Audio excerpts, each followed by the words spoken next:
Buona giornata e buongiorno a tutti, benvenuti. Allora iniziamo i nostri lavori con la nostra consueta meditazione di Sua Eccellenza Monsignor Celli, che è l'assistente, tra le altre cose, è l'assistente ecclesiastico internazionale della nostra Fondazione. Lo ringraziamo di essere qua con noi e di averci dato l'onore anche quest'anno della sua meditazione. A lei la parola, Monsignore.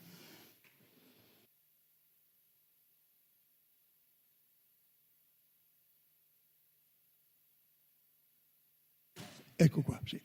E questa mattina volevo offrire solamente alcuni pensieri. E volevo fondare questa meditazione sostanzialmente su 3 contributi. E come potete ben immaginare ci sarà un riferimento costante a Papa Francesco, ma volevo trarre anche ispirazione da una riflessione di Romano Guardini e un'altra sollecitazione di Weizenbaum. Questo tempo è caratterizzato da straordinarie conquiste della scienza e della tecnologia e dobbiamo riconoscere che grazie a questo siamo stati capaci di porre un rimedio a molti mali che affliggevano la vita dell'uomo e a raggiungere delle mete che prima erano inimmaginabili. Una prima riflessione, una prima reazione che potrebbe sgorgare nel nostro cuore è quella della sorpresa meraviglia. E vedete, anche questo atteggiamento non è più così una realtà del nostro cuore.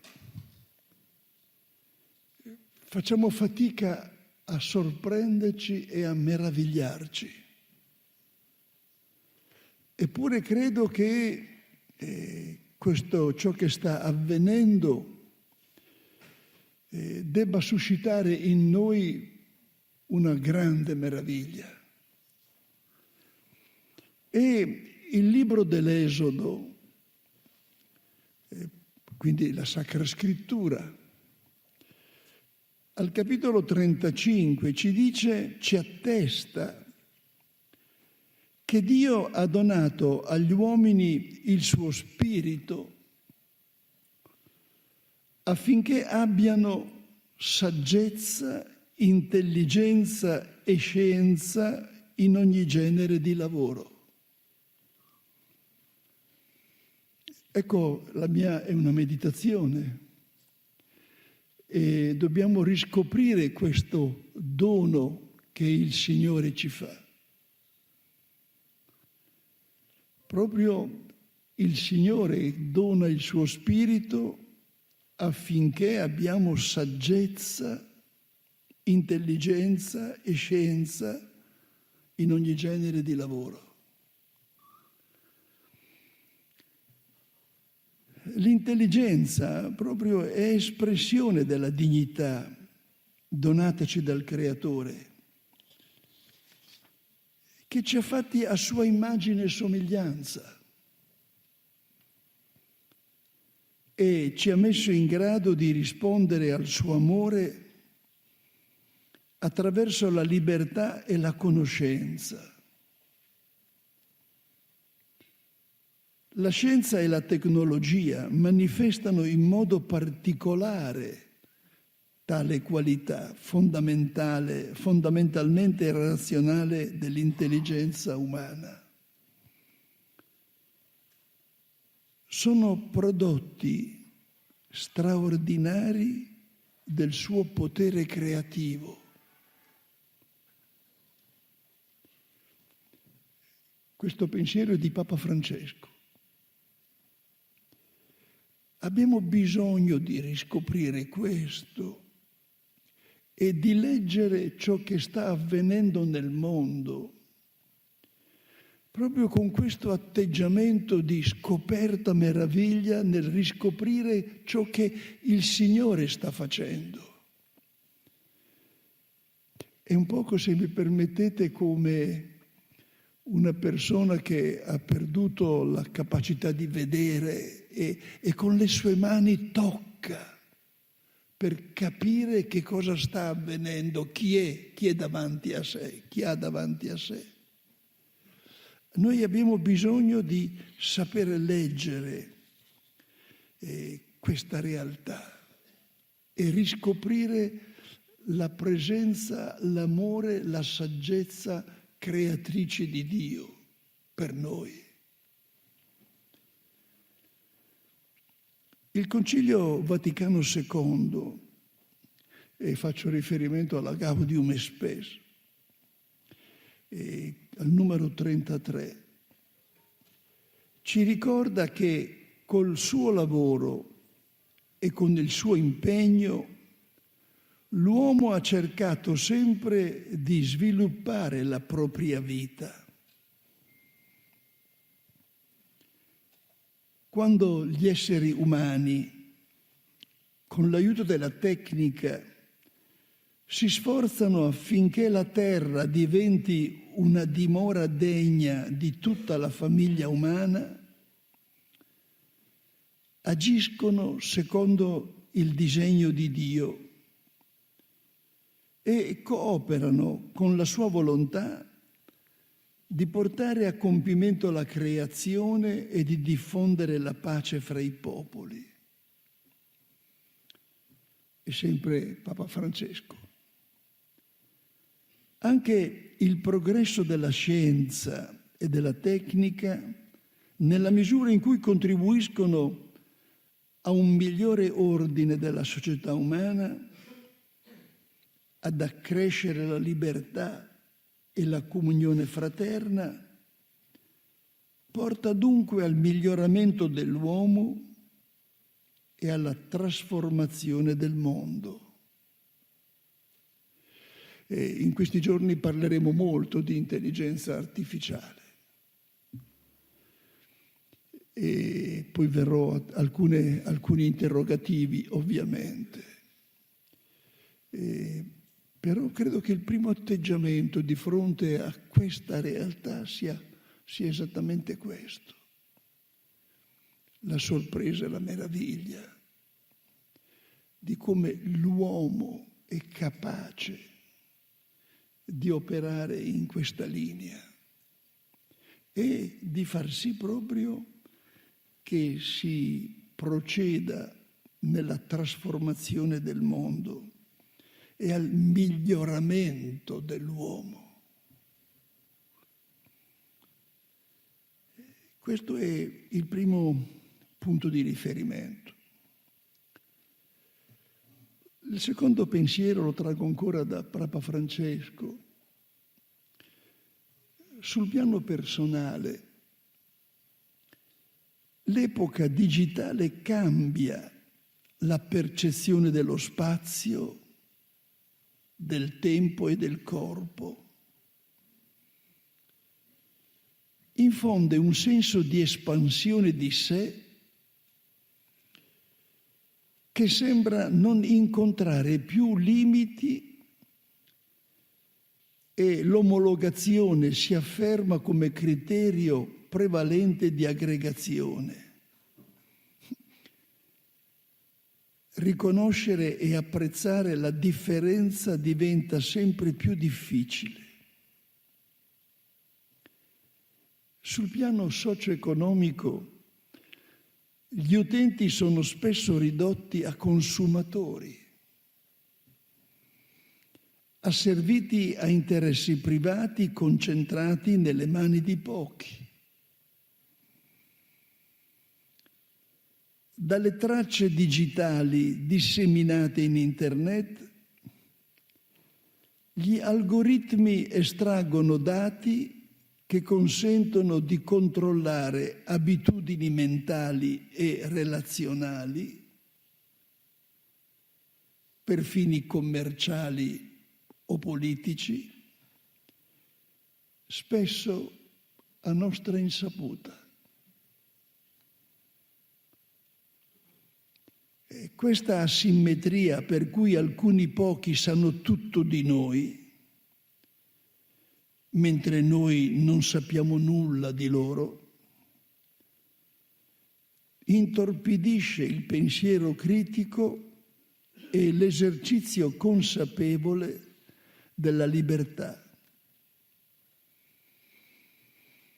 Le disuguaglianze si amplificano a dismisura,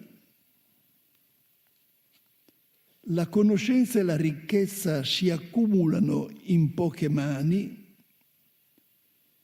con gravi rischi per le società democratiche. Però ancora una volta Papa Francesco dice: questi pericoli non devono però nasconderci le grandi potenzialità che le nuove tecnologie ci offrono. E riprende il tema: siamo davanti a un dono di Dio, cioè a una risorsa che può portare frutti di bene.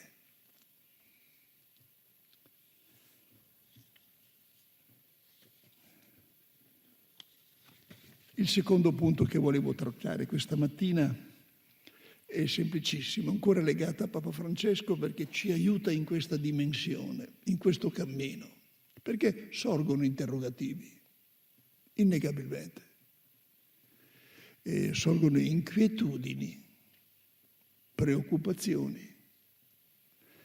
E qui avevo trovato un suo testo che mi pare molto illuminante e credo che questo sia un tema per noi delicato, che può essere, questo pensiero suo può essere veramente riferito ad altre dimensioni.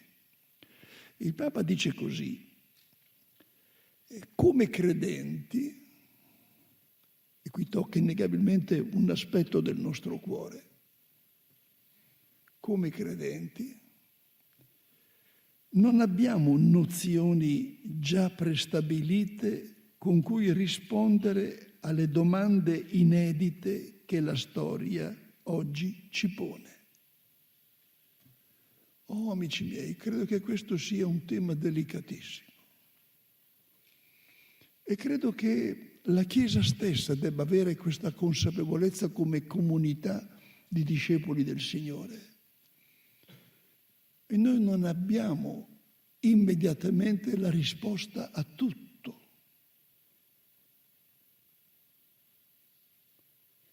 Il mondo si muove con un'accelerazione continua. E i problemi che si pongono al nostro cammino innegabilmente sono problemi complessi che esigono riflessione, che esigono un atteggiamento interiore meditativo, profondo.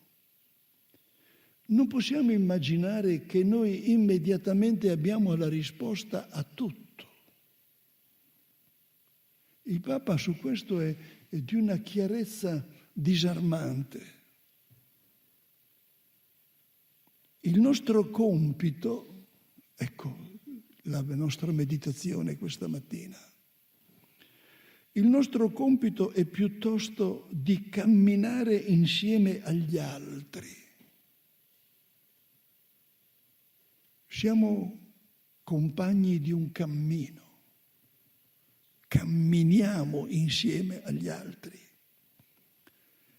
ascoltando con attenzione. Non siamo chiamati a giudicare, ma siamo chiamati ad ascoltare con attenzione e mettendo in collegamento esperienza e riflessione. Ah, qui sì, amici miei. Se io mi domando qual è l'atteggiamento di un membro della Centesimus Annus, perché qui è la nostra appartenenza, io dovrei dire che il primo punto di atteggiamento è proprio quello di persone pensose. Esperienza e riflessione. Dobbiamo lasciarci interpellare come credenti. È interessante che il Papa già per 2 volte usa questa parola credenti. Allora la domanda che può nascere in una meditazione è: ma qual è il mio atteggiamento interiore? E non mi si venga solamente a dire: ah padre, lei non sa che fede ho. Io domando sempre un poco provocando: ma in che cosa credi? Qual è il Dio in cui credi? Perché questo è il tema di fondo.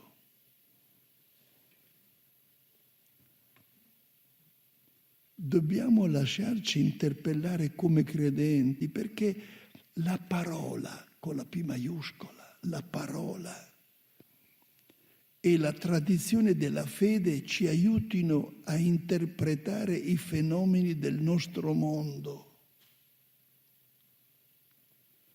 Allora la domanda che sgorga spontanea per un membro della Centesimus Annus, pro Pontifice, nel tuo cammino spirituale, amico mio, che riferimento fai alla parola di Dio?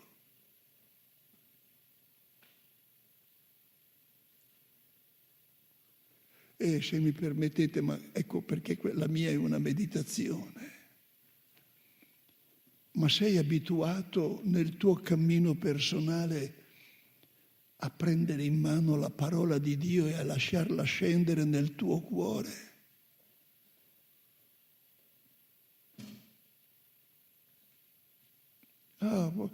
Sapete, è molto facile portare il distintivo della Centesimus.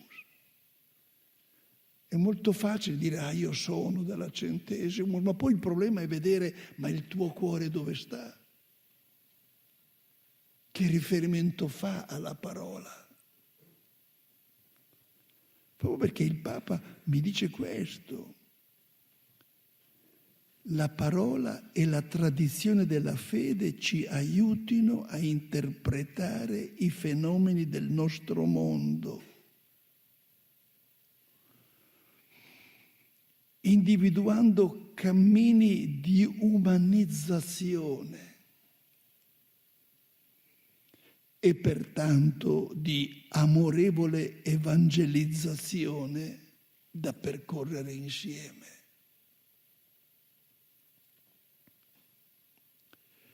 Il Papa usa questa parola, umanizzazione, ed è quella che io vorrei riprendere poi in mano lasciandomi guidare da Guardini. Io credo che oggi sia questo uno del nostro lavoro, della nostra missione. Garantire a questo mondo uno spessore di umanità. Ed è qui, direi, io parlo qui, molti di voi sono imprenditori, e sono persone coinvolte nel mondo della finanza. Ed è interessante perché in questi aspetti abbiamo una creatività, ma dovremmo vedere se, come e in che misura io sono creativo proprio nel campo della umanizzazione. Come garantisco questo spessore di umanità al mondo di oggi? Così potremo dialogare in maniera proficua con tutti coloro che sono alla ricerca dello sviluppo umano, mantenendo al centro della conoscenza e delle pratiche sociali la persona, in tutte le sue dimensioni, incluse quelle spirituali. E siamo di fronte, dice il Papa, ad un compito che coinvolge la famiglia umana nel suo complesso. Allora, amici miei, vedete cosa vuol dire meditare in questo senso? Di fronte a quella che è la realtà di una intelligenza artificiale che sta permeando tutto. È uno, credo, dei punti nodali dello sviluppo di oggi. E credo che veramente sia questo nostro sforzo di camminare accanto, camminare con gli altri uomini ugualmente pensosi, ma apportando questa ricchezza che portiamo nel nostro cuore di appartenenza al Signore Gesù, ma questa illuminazione che nasce proprio dalla parola.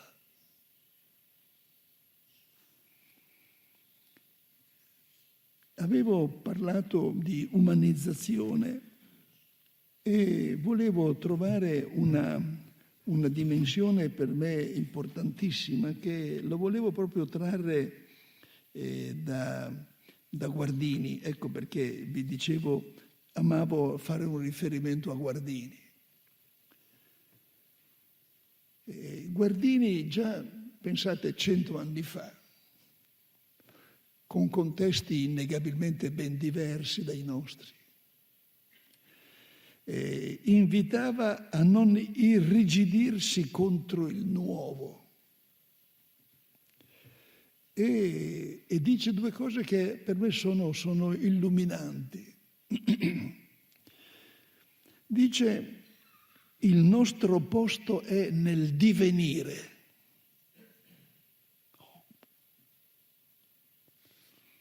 O se mi permettete, anche a livello di Chiesa. La Chiesa non è un museo di cose religiose.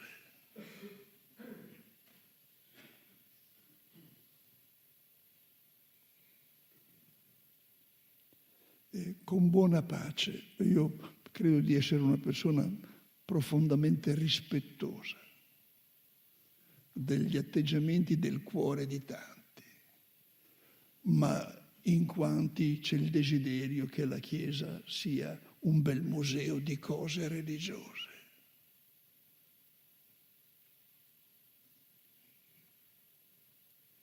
E non siamo un museo di antichità. E amo molto questa espressione di Guardini: il nostro posto è nel divenire. Ah sì, certo, con una fedeltà totale a Lui.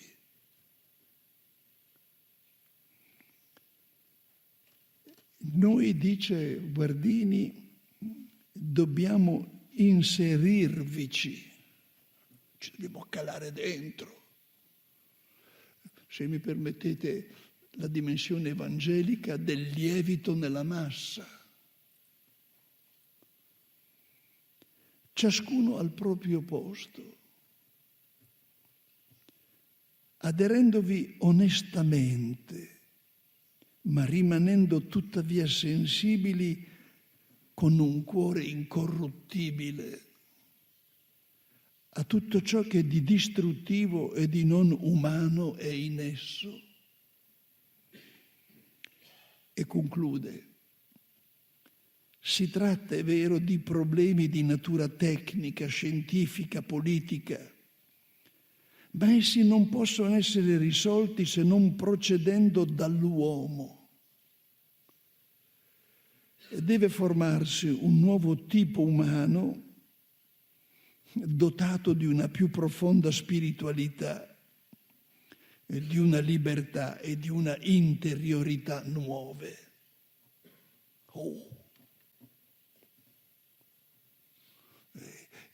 Quando io penso ai nostri membri della Centesimus, se dovessimo vedere, ma qual è il mio cammino interiore? ho un cammino interiore.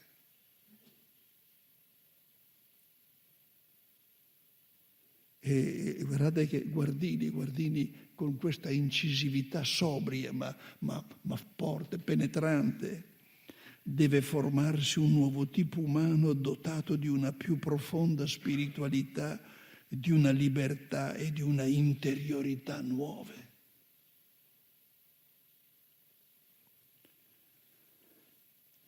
L'ultimo pensiero. L'ho trovato proprio, direi così, leggendo ultimamente alcune cose che mi interessavano. Parliamo di intelligenza artificiale. Voi sapete molto bene che chi più è dentro in queste cose preferisce usare il plurale, intelligenze artificiali, anche perché è vero, noi in italiano usiamo la parola intelligenza, ma già quando cominciamo ad affrontare le traduzioni, ad esempio pensate il termine intelligence, in inglese dice qualcosa di più e di diverso anche. Ed è innegabile che abbiamo vari tipi di intelligenza. Quindi credo che ha ragione chi pensa in questa forma debba parlare di intelligenze artificiali. Ma la domanda è qui, perché è innegabile nel nostro pensare la parola intelligenza fa riferimento non solo alla conoscenza di dati, ma a un'autocoscienza. Ed è innegabile che c'è tutto oggi un riferimento etico.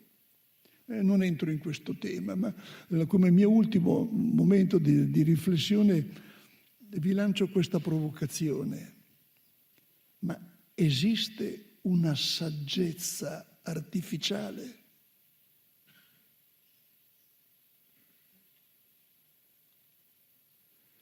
E guardate che il tema di fondo per noi è la saggezza.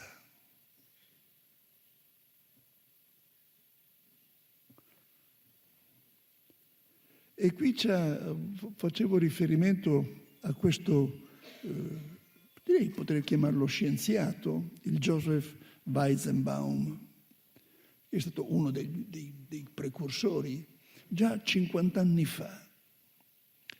Fa un'affermazione, e io la trovo veramente provocante, ma anche illuminante. Dato che attualmente non abbiamo alcun modo di rendere i computer saggi, non dovremmo affidare loro compiti che richiedono saggezza.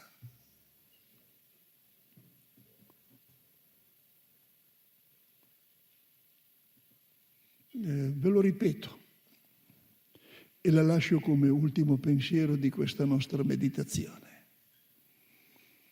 Dato che attualmente non abbiamo alcun modo di rendere i computer saggi,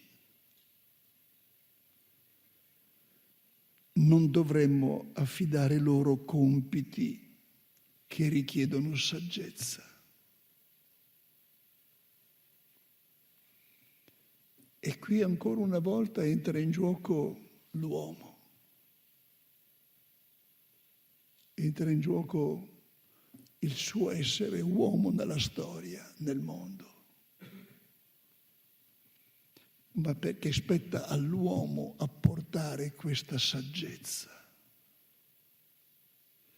E qui ancora ritorna in gioco quello che diceva Guardini su una spiritualità, una interiorità, un camminare crescendo interiormente.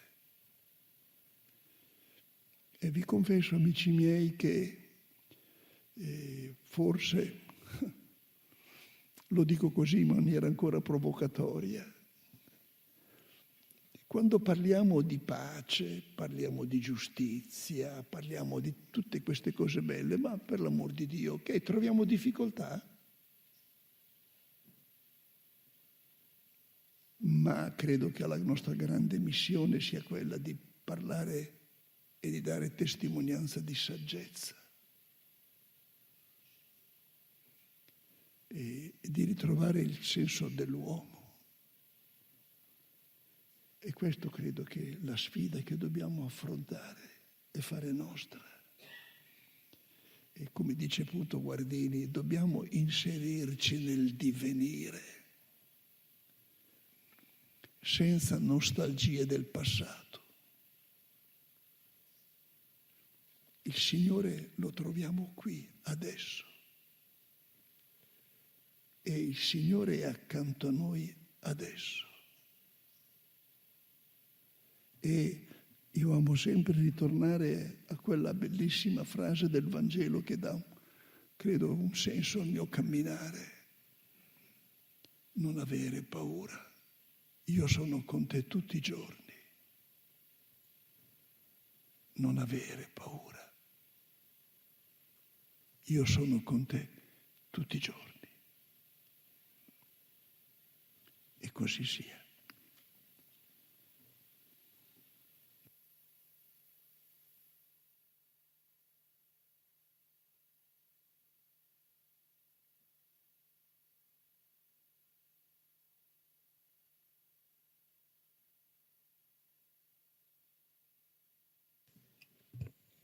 Monsignore, io desidero ringraziarla a nome di tutta la Centesimus Annus per questa bellissima meditazione che, come sempre, è stata densa di stimoli, di indicazioni per ulteriori riflessioni e da parte nostra pensare tutto quello che lei ci ha detto. A me hanno colpito alcuni aspetti, quello di tornare a riscoprire la sorpresa e meraviglia, la bellezza dei doni di nostro Signore. E ritornare anche ad un umanesimo, all'umanizzazione. C'è il pericolo, Papa Francesco ce l'ha detto più volte, di questo paradigma tecnocratico per cui è la tecnologia e l'economia insieme che governano il mondo e non è più l'uomo, non è più l'essere umano. E lei ce l'ha ricordato molto bene. E poi mi ha veramente colpito il tema della saggezza, che, se mi posso permettere, non sono, una teologa, saggezza e discernimento, cioè tornare a veramente affrontare i grandi temi dell'umanità secondo i doni dello Spirito Santo. Grazie ancora di più, perché voglio comunicare, lei ci ha detto che non vuole più essere il nostro assistente ecclesiastico internazionale, quindi io direi di fare un grandissimo applauso, perché Monsignore è stato una guida per noi, veramente. Grazie Monsignore, con tanto affetto, veramente. Quindi è un'occasione di un saluto affettuosissimo. Io sono sicura che lei continuerà comunque ad essere vicini alla Fondazione, all'occorrenza ci darà ancora la sua guida ed il suo aiuto. Grazie ancora. Io adesso chiamerei qua sul podio Sua Eccellenza. Arrivederci, grazie ancora. Monsignor Piccinotti, che è Presidente dell'APSA. Voi sapete che noi abbiamo un rapporto del tutto particolare con l'APSA e quindi è per noi un grande onore avere il Presidente qua questa mattina e il Professor Marseguerra. Monsignor Piccinotti, io so che lei ha una serie di problemi molto importanti, per cui io sconvolgo l'ordine dei fattori, come si dice, e do a lei la parola invece che essere io, così poi la liberiamo da tutti i problemi che deve affrontare. Grazie Eccellenza a questo bellissimo excursus della nostra storia e soprattutto di averci richiamato a quelli che sono i nostri obiettivi di fondo e quello che noi dobbiamo veramente fare al servizio del Santo Padre, come ha detto lei, della Santa Chiesa. Grazie tantissimo. La lascio libera, come si dice, perché so che i suoi impegni appunto sono numerosi. Grazie del sostegno e della vicinanza. Grazie a lei. Grazie per tante. tutto quello che ha fatto. Grazie. E che continuerà a fare comunque, no? Sì.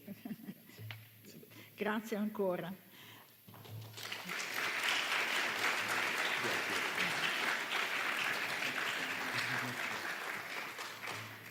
Allora, dopo questi due splendidi interventi, il mio piccolo intervento sicuramente non è a questa altezza e questa levatura.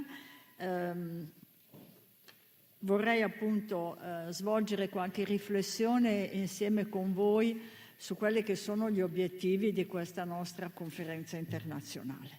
Ci occupiamo, come sapete, abbiamo detto intelligenza artificiale, avremmo dovuto scrivere intelligenze artificiali, e il paradigma tecnocratico, come promuovere il benessere dell'umanità, la cura della natura e un mondo di pace.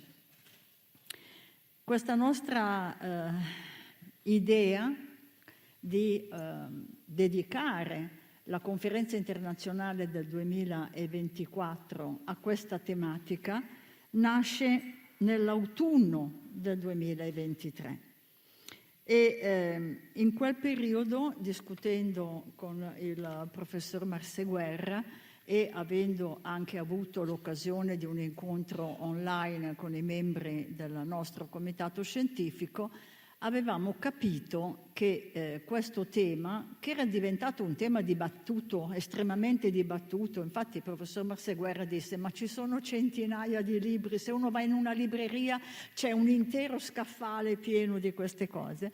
E appunto era diventato un tema di grande rilevanza. Ma quello che noi abbiamo voluto con questa conferenza internazionale era non tanto entrare nel dettaglio di che cos'è l'intelligenza artificiale, di quali sono i benefici, eccetera, ma di dargli proprio un tema, come è stato ricordato prima da Monsignor Celli, umanista, di umanesimo, cioè dargli un'attenzione che abbiamo visto che non c'era sufficientemente, soprattutto non era pensata, non era approfondita, di come l'intelligenza artificiale, con particolare riferimento a quella generativa che era in fondo diciamo stata pubblicizzata, stata presentata da poco, poteva avere sull'umanità, sugli esseri umani, su di noi. Certamente avevamo capito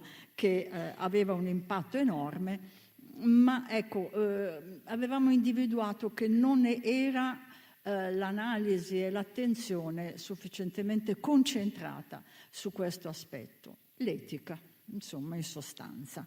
Certamente abbiamo anche colto che l'intelligenza artificiale o intelligenze artificiali è un sistema estremamente complesso, ecco perché appunto intelligenze, è molto articolato, difficile da capire per chi non è dentro nella materia e che si inquadra in un più ampio processo di sviluppo tecnologico.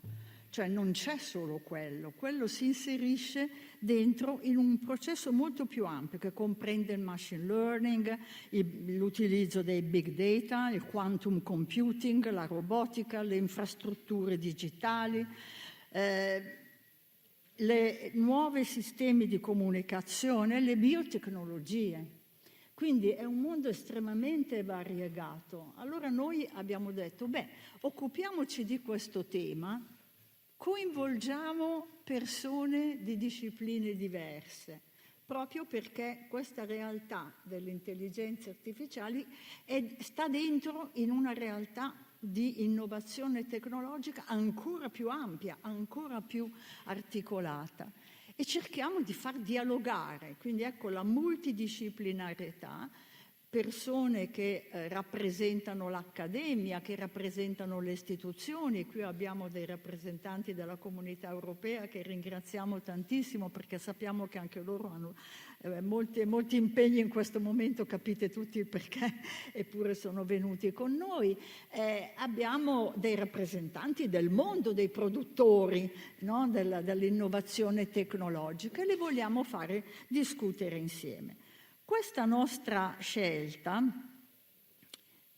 in fondo era guidata, l'ha detto prima Monsignor Piccinotti, ma lo sappiamo molto bene noi, dalle preoccupazioni del Santo Padre, perché già nella Laudato Si e poi nella Laudate Deum lui aveva colto alcuni aspetti con una grande lungimiranza. Poi, una volta che noi l'abbiamo scelta nell'autunno del 2023, ci siamo accorti, diciamo, siamo stati anche soddisfatti un pochino dal fatto che il Santo Padre a gennaio del 2024, nel messaggio per la 57esima giornata mondiale della pace, il 1° gennaio del 2024, non so se avete avuto modo di leggerla, ha proprio dato delle indicazioni, ha rappresentato tutta una serie di preoccupazioni dando alcune indicazioni, e quindi abbiamo detto, caspita, allora stiamo andando, diciamo, sul solco giusto. E il Papa in quell'occasione ha proprio rappresentato il pericolo delle distorsioni di uno sviluppo e di un utilizzo non etico dell'intelligenza artificiale e degli effetti negativi che si possono determinare aggravando discriminazioni, pregiudizi, esclusioni a danno dei più fragili, la manipolazione delle persone, l'influenza sulle scelte, quindi la limitazione della libertà personale degli esseri umani, e soprattutto lui ha focalizzato anche l'attenzione sull'utilizzo militare di questi strumenti con delle conseguenze terribili per l'umanità. E poi, da ultimo, e vi pregherei, se già non lo avete fatto, di leggerlo perché è veramente un testo fondamentale, il Santo Padre ha partecipato al G7 il 14 giugno scorso e ha svolto, come l'ha definita lui stesso, una riflessione sugli effetti dell'intelligenza artificiale sul futuro dell'umanità, dove veramente coglie l'occasione per fare un excursus, lasciatemi dire, a 360 gradi. Non abbiamo il tempo oggi di entrare nel dettaglio, ma vorrei però richiamare la vostra attenzione su alcuni aspetti che hanno colpito me e quindi condivido con voi quello che a me ha colpito, ma vi invito a leggerlo tutto perché magari ci sono altri aspetti che colpiscono di più voi, perché poi c'è sempre la reazione personale, no?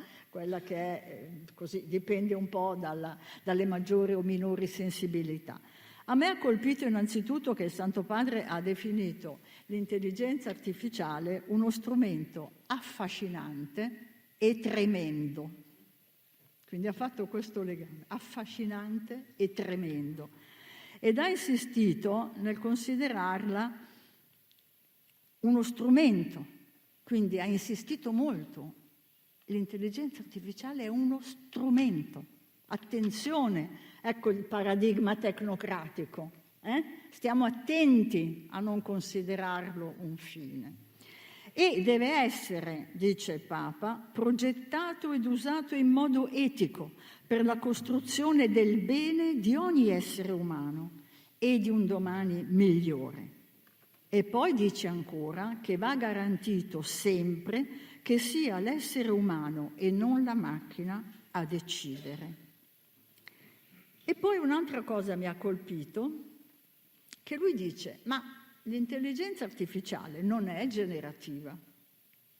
È un errore chiamarla generativa, è rafforzativa. E perché è rafforzativa? Perché non sviluppa concetti e analisi nuove. Ecco il tema che ha già toccato Monsignor Celli dell'intelligenza, no? E dell'innovazione. In realtà, dice il Papa, ripete quello che trova, perché lavora su dati, tutto sommato, passati. E quindi Lo ripete quello che trova, dando però una forma accattivante, eccola affascinante. E questo rischia di limitare la visione del mondo a categorie precostituite, preconfezionate. Se ci pensate è veramente terribile. Ecco, affascinante e terribile. E questo vuol dire consolidare contenuti nuovi, senza per esempio controllare se contengono errori o pregiudizi, di legittimare le fake news, di robustire il vantaggio di una cultura dominante, di minare il processo educativo in nuce, quindi tocca anche l'aspetto educativo il Santo Padre. Ecco, sono secondo me parole che fanno pensare. E poi lui tocca diverse frasi riguardano il venir meno, questo veramente è una cosa terribile, della percezione del valore e della dignità della persona umana. Cioè usare questi strumenti senza una costruzione etica, sia a livello di algoritmi, sia nell'uso che se ne fa, porta a perdere il senso dell'essere umano e della dignità umana. Allora, veniamo a noi, cercherò di essere rapida. Noi abbiamo costruito questa nostra conferenza internazionale partendo dall'autunno del 2023. Poi via via, in relazione ai vari interventi del Santo Padre, abbiamo cercato di intervenire su vari aspetti in cui si declina la nostra conferenza internazionale, che sono le 3 sessioni, che sono i keynote speech e poi le tavole rotonde e gli incontri con i moderatori e con i relatori che sono stati tenuti, in modo da guidare i contenuti possibili della nostra conferenza in relazione agli stimoli del Santo Padre. E ci siamo posti una domanda di fondo, che un po' vorrei appunto condividere con voi questo percorso per capire poi come siamo arrivati a quello che comincerà tra poco. La domanda è: ma a che cosa serve l'intelligenza artificiale? A che cosa serve? A che cosa dovrebbe servire? Perché questa è la domanda.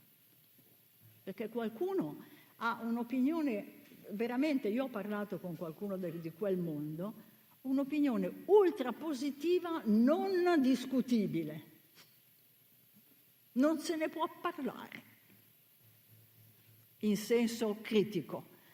Non si possono toccare i lati negativi, perché altrimenti sei uno legato al passato e incapace di aprirti all'innovazione. Ecco, in realtà noi come Centesimus vorremmo essere apertissimi all'innovazione, purché l'innovazione sia al servizio dell'uomo e non contro l'uomo. E quindi la nostra domanda di fondo è quella. Quindi cosa serve? Allora, serve, come dice il Papa, all'arricchimento di pochi, ad aumentare il potere dei grandi produttori e al suo uso a danno e non a favore dell'umanità?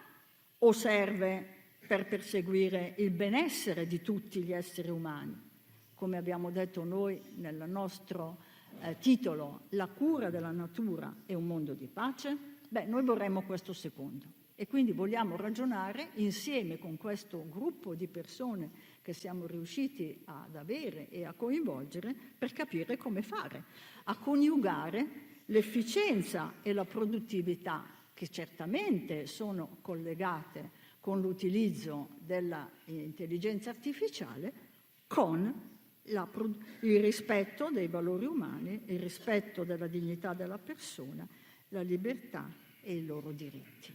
Questo è l'obiettivo di fondo. E per raggiungere questo obiettivo abbiamo sottoposto ai nostri moderatori e relatori una serie di domande che vi voglio rapidamente dire, perché questo serve poi a capire, no? Un po' è il filo rosso che serve poi a capire tutti gli interventi che noi ascolteremo.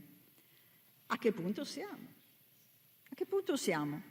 Ma soprattutto, quali ulteriori sviluppi si prospettano. Noi sappiamo benissimo che il mondo dell'innovazione è un mondo che sta andando ad una velocità incredibile della luce e che è difficilissimo sapere oggi cosa sarà il progresso di domani, però insomma, parlando con degli esperti dell'area, forse qualche cosina ci possono dire su che cosa sta bollendo in pentola, come si dice.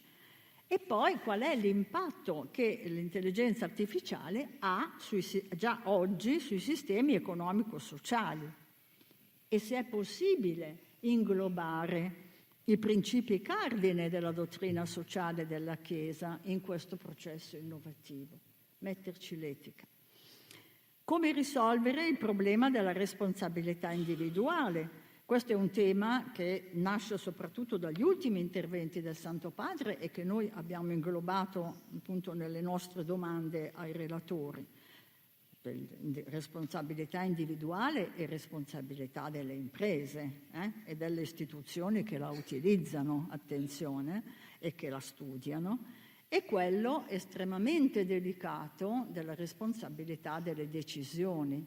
L'Europa, per esempio, ha preso delle posizioni al riguardo e io credo che i rappresentanti, il dottor Viola, ci dirà qualcosa al riguardo. Tra l'altro l'Europa è l'unica che ha già emanato una normativa specifica al riguardo, che è l'AI Act, che è stato emanato quest'inverno, no? Nel tardo inverno. Quindi come coniugare lo sviluppo tecnologico con lo sviluppo umano integrale, il senso profondo del progresso e della pace. Io vorrei citarvi semplicemente una cosa. Noi abbiamo messo nell'ultima sessione una domanda a cui io tengo in modo particolare. Esiste un limite allo sviluppo scientifico? Questa domanda nasce da diverse letture che ho fatto. Una è stata un convegno a cui ho partecipato prima del Covid, me lo ricordo perché poi poco dopo c'è stato il Covid, che era un convegno di scienziati medici, dove si parlava di bioetica e di innovazione nel campo medico.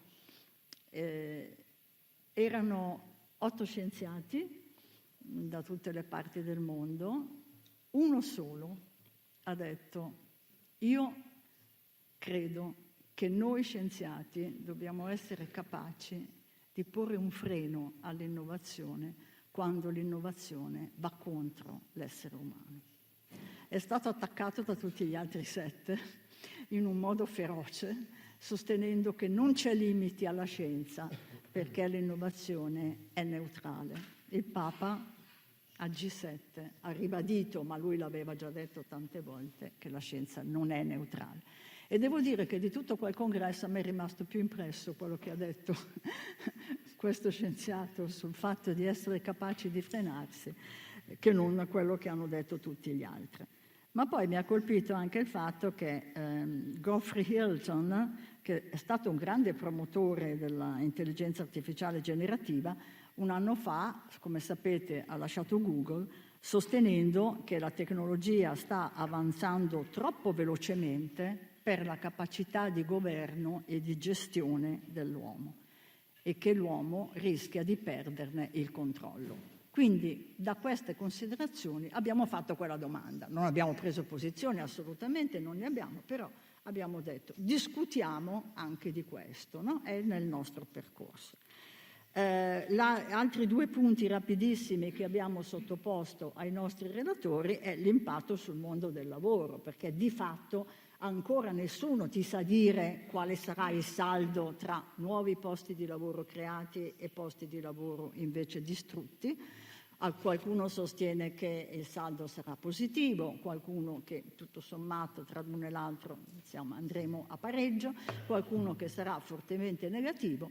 Quello che però noi sappiamo è che ci saranno lavori che spariranno e nuovi lavori che cresceranno. Quindi c'è un grosso tema di processo formativo sia da parte delle scuole, delle università, sia da parte delle aziende. nelle aziende, nelle istituzioni, nella pubblica amministrazione, nel governo, cioè dappertutto, perché non possiamo pensare al processo formativo solo nelle aziende. Il processo formativo deve riguardare tutti, perché cambiano completamente le cose. E infine, e non ultimo, se sia possibile pensare ad una regolamentazione efficace su scala globale. Perché senza una regolamentazione su scala globale noi poi avremmo delle situazioni. Tanto il mondo lo sappiamo, Papa ce l'ha detto nella Laudato Si, siamo tutti interconnessi, non possiamo avere qualcosa da una parte e nulla dall'altra. Ecco, queste sono le domande complicatissime. Sappiamo che le risposte sono difficilissime, probabilmente non avremo risposte, avremo provocazioni, avremo riflessioni, però insomma è importante cominciare a pensare, soprattutto questo fa parte proprio del nostro ruolo, ragionare sull'evoluzione del mondo alla luce dei principi cardine della dottrina sociale della Chiesa. Ci piacerebbe, al termine della conferenza internazionale, poter stilare con il contributo dei nostri relatori un elenco di possibili azioni da attivare, da presentare al Santo Padre. Questo è l'inizio di un percorso, perché non finisce qua, insomma, il nostro interesse per questo tema così complesso. Lo studio, la riflessione, la valutazione, l'azione continueranno, non solo da parte della Fondazione Vaticana, ma di tutti i nostri gruppi. Quindi ho piacere che siete tutti qua, perché tutti siete un po' coinvolti. Ciascuno di voi può, anche alla luce dei risultati di questa conferenza internazionale, scegliere un subtema, perché non è detto che ognuno debba riesaminare tutte queste domande o tutto quello che ruota intorno. Ne può scegliere uno, può scegliere il discorso della responsabilità delle decisioni all'interno, per esempio, delle aziende o delle banche, della finanza, o il problema dell'impatto sul mondo del lavoro o degli altri, a seconda di quello che è la subtematica più importante per il territorio nel quale opera il nostro gruppo. Quindi ogni gruppo può scegliere questo.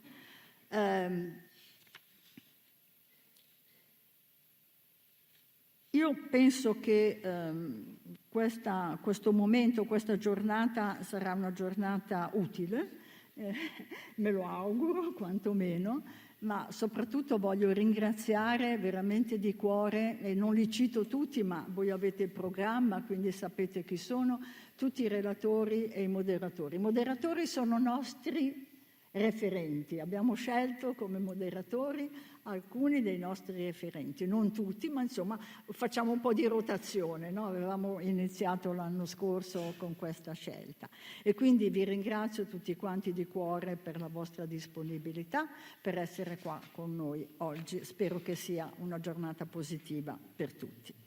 Prima di dare la parola al professor Marseguerra, voglio dare un'informazione che ci ha gratificato anche come fondazione, perché la professoressa Elena Beccalli, che è preside della Facoltà di Scienze Bancarie, Finanziarie e Assicurative dell'Università Cattolica del Sacro Cuore e membro del nostro comitato scientifico, ecco perché siamo orgogliosi, è stata ieri nominata all'unanimità magnifico rettore dell'Università Cattolica. Quindi, rettrice, non si sa ancora. È una cosa che ci riempie di orgoglio, a me in particolare fa molto piacere perché è un'amica caritissima, quindi penso che a nome di tutti gli possiamo rivolgere le nostre congratulazioni e gli auguri per questo prestigioso ma anche impegnativo, molto impegnativo ruolo. Quindi io adesso do la parola al professor Marseguerra e vi ringrazio e buona continuazione del lavoro.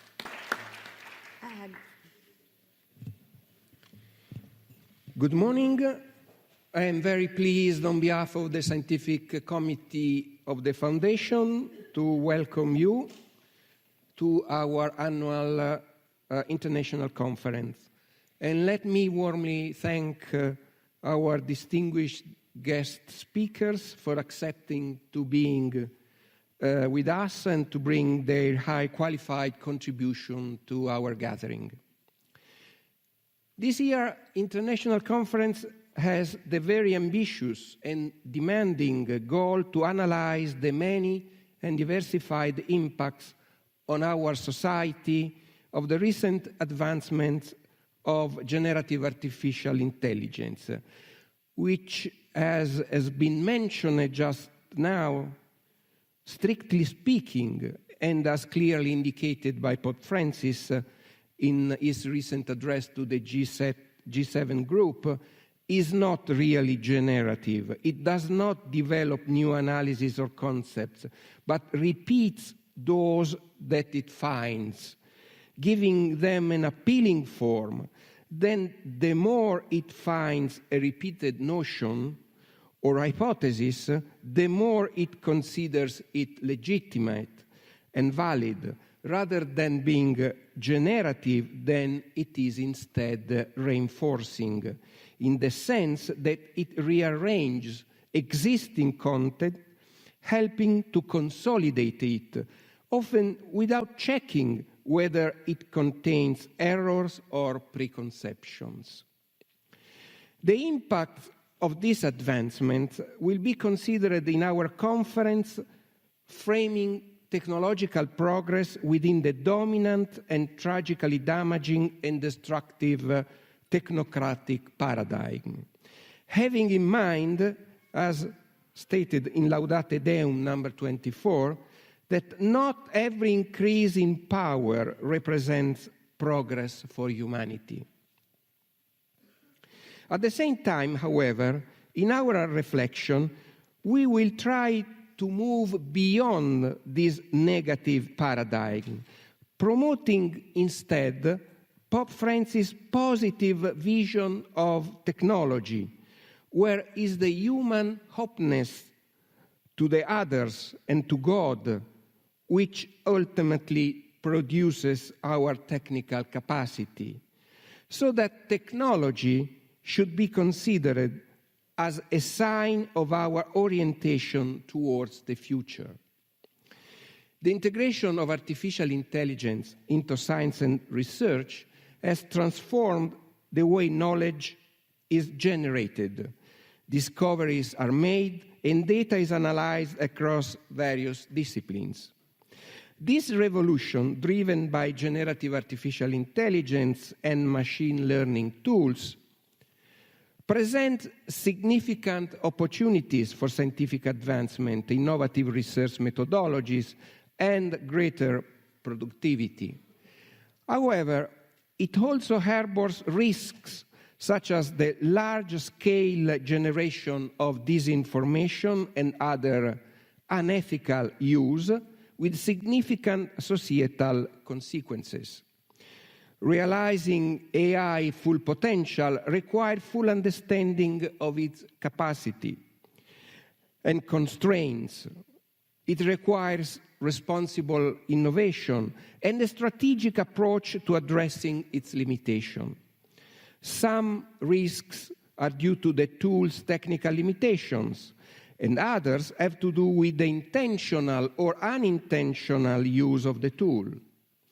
Different institutions have issued guidance on how to use artificial intelligence, and generative artificial intelligence in particular, to seize any opportunities it could bring, to confront its challenges and to mitigate its risks. The proliferation of guidelines and recommendations, however, has created a complex landscape that makes it difficult to decide which guidelines should be followed in a particular context. In the last few years, the EU has made strides in setting a comprehensive regulatory framework to curb the power of big tech. These rules, if efficiently enforced, might establish a new constitution for the digital age, one that is fair, transparent, and accountable to all. However, significant challenges remain.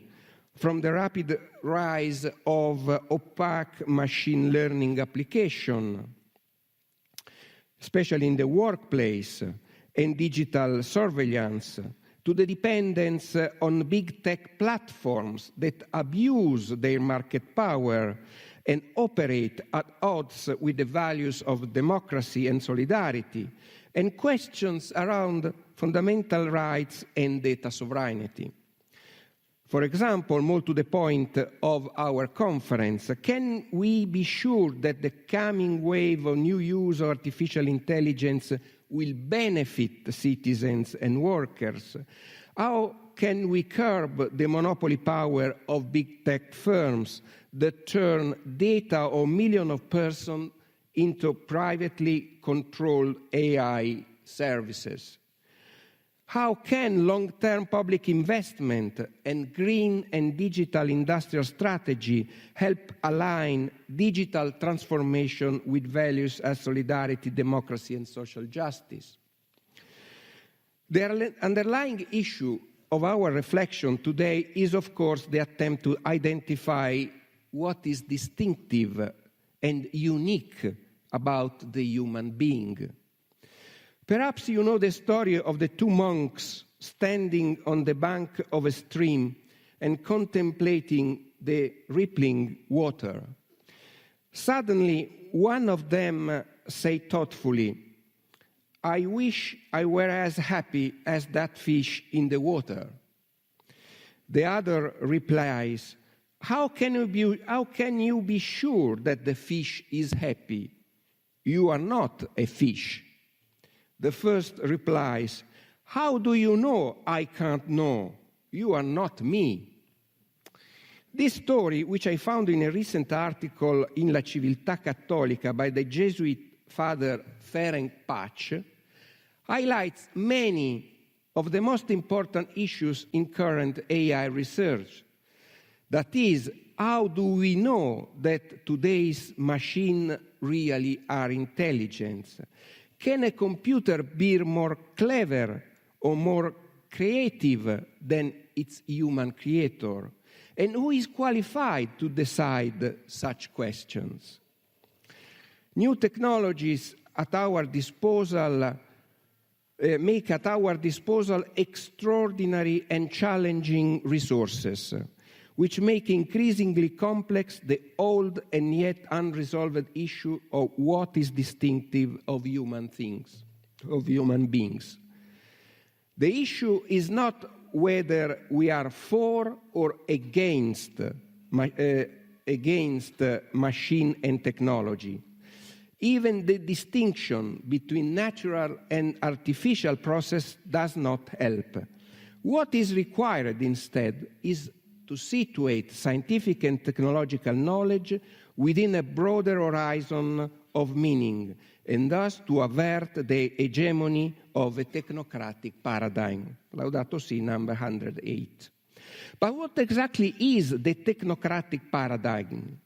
It can be considered as a full system based on a number of fundamental pillars, here for the sake of simplicity summarized in 5 building blocks.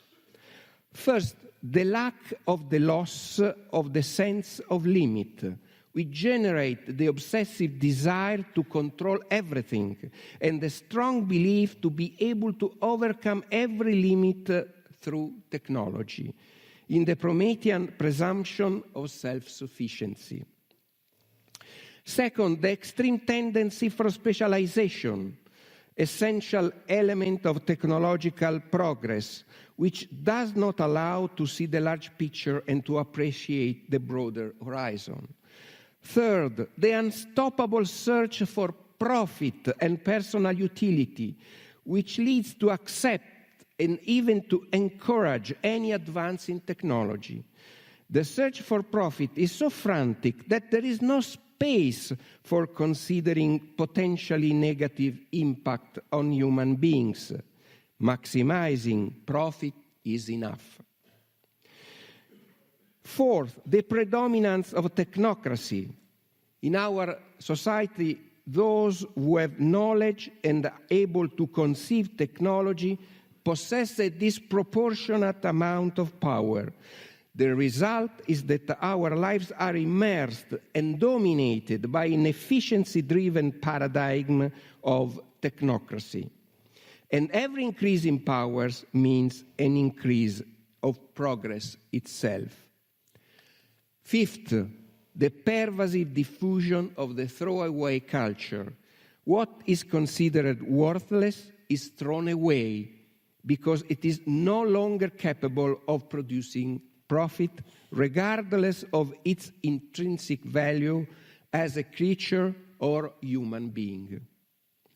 The combination of these and, in fact, many other elements produce our current and pervasive technocratic and efficiency-oriented mentality, where the world, including human beings and material objects, is seen as something formless, completely open to manipulation, the goal being that of extracting everything possible from things while ignoring the reality in front of us. We live in an extraordinary moment of change, full of opportunity, but it is crucial that all these brilliant technologies bring their benefit to everyone and contribute to make the world a less unequal place to live. What is needed is a broader vision, where technology is used to resolve people's concrete problem, to alleviate their suffering. Technology must serve humanity, not the market.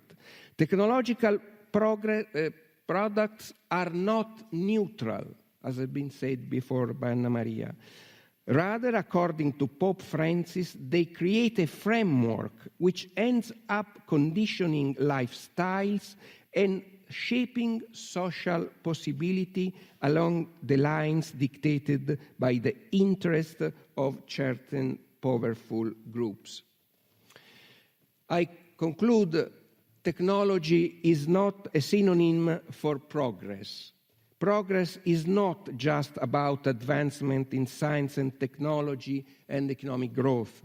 Progress is about the world of humanity and refers to the capacity to build a more inclusive world where our differences are valued for making us stronger together.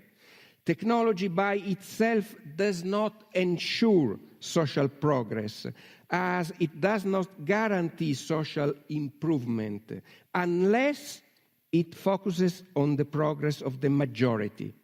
Technological progress needs direction, not just speed.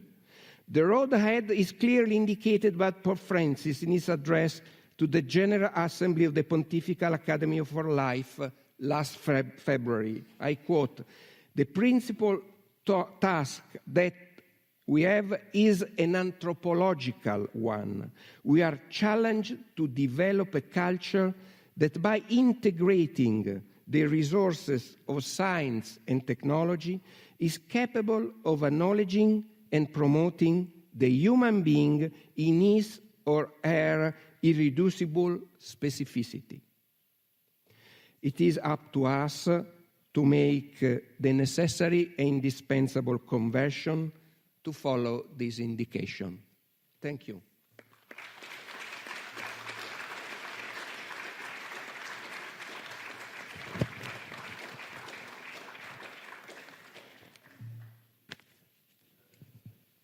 Allora, prima di entrare nel vivo della nostra conferenza, una brevissima indicazione da parte mia. Ieri abbiamo dato notizia della nomina da parte dell'Assemblea Generale del dottor Massimo Gallo, membro del nostro Consiglio di amministrazione. Lo chiamo qua a salire sul podio per una brevissima presentazione, 2 minuti e non di più.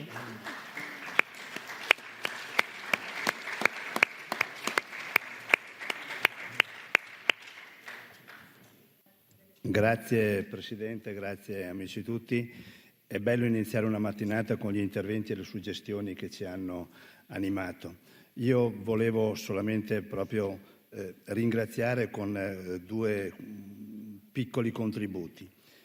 Candidarsi è un gesto che presuppone una disponibilità, un supplemento d'anima in termini di servizio da offrire alla Fondazione, che vogliono e con il desiderio di contribuire alla sua crescita, forte degli insegnamenti della dottrina sociale della Chiesa. Sono trascorsi oltre 30 anni dal documento di Giovanni Paolo II che commemorava l'enciclica di Leone XIII, ma anche indicava la nascita di una nuova stagione che Papa Francesco con grande efficacia ha chiamato un cambio d'epoca. E la nostra epoca non è certo un mondo che aiuti l'uomo a migliorare, al contrario. Anche oggi, come allora, la cultura dominante ha rifiutato una corretta antropologia, ha dimenticato la persona, la centralità della famiglia, l'indisponibilità di ogni vita innocente. A tutto questo viene in supporto la dottrina sociale della Chiesa. Soltanto la stessa, studiata e applicata nella vita pubblica delle nazioni, potrà restituire agli uomini la speranza di un mondo migliore, di una società a misura d'uomo e secondo il piano di Dio. Come ha annunciato sempre Giovanni Paolo II, insomma, cari amici, abbiamo ancora tanta strada da fare, tante nuove sfide da affrontare, tutti assieme nello spirito che a queste sfide non possiamo, non vogliamo, non dobbiamo sottrarci. Grazie.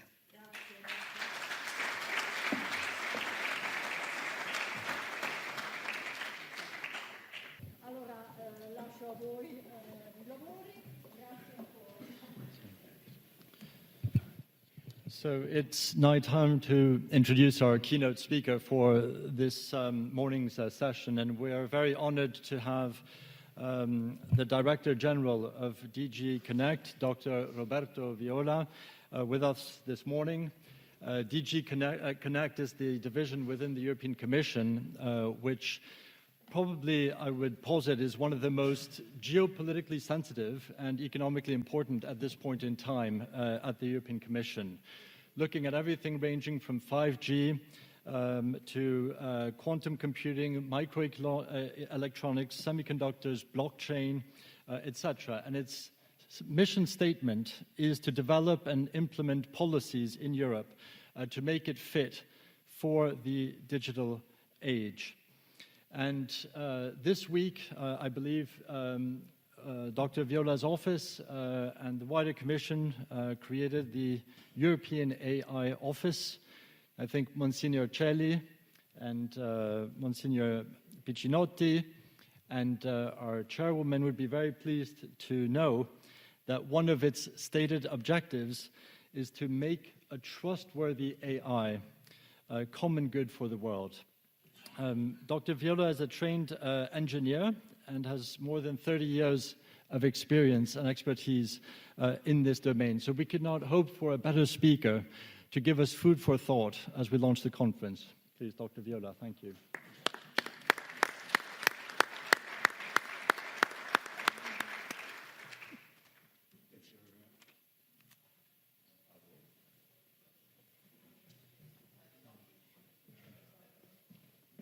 Speak, yes.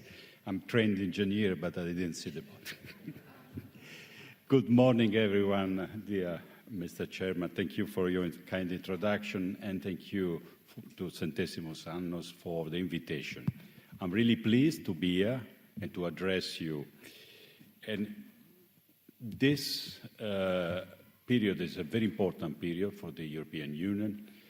And one of the things that clearly is important is what kind of future we want for Europe, and what kind of values and what kind of benefits citizens should actually expect from the European Union. In a few days from now, the first comprehensive law on artificial intelligence, the AI Act, will be published and will become law, European law, applicable for 400 million citizens plus in all the European Union in August. We have just started to open up the most powerful supercomputers on Earth with artificial intelligence, which is devoted to understand the world climate. And the first results have been presented a few days ago, and we are now able to actually understand extreme weather events, which, as you know, take life and devastate areas with a precision never seen before. So why the European Union has decided a completely different path for the artificial intelligence? On one side, setting the guardrails, the law. On the other side, saying clearly the funds, the technological understanding, the power of the European Union should be in the direction of AI for public good. Is it foolish? I mean, why not having a similar approach to the United States that is much more lenient to the development of private artificial intelligence? Or why not looking at China, which also uses artificial intelligence to control the public life? The model of the European Union is unique, and I'm trying to explain in my opening speech why, and try, of course, to convince you that maybe this third way is not a bad way for the human beings. You know, artificial intelligence is a very misleading term to define, and this has been said in the speeches that preceded me, to define what it is exactly, what we have in front. What it is for sure a new era for the human beings, because we are finishing an era which is the era of machines, and we are entering the era of the so-called intelligence machines.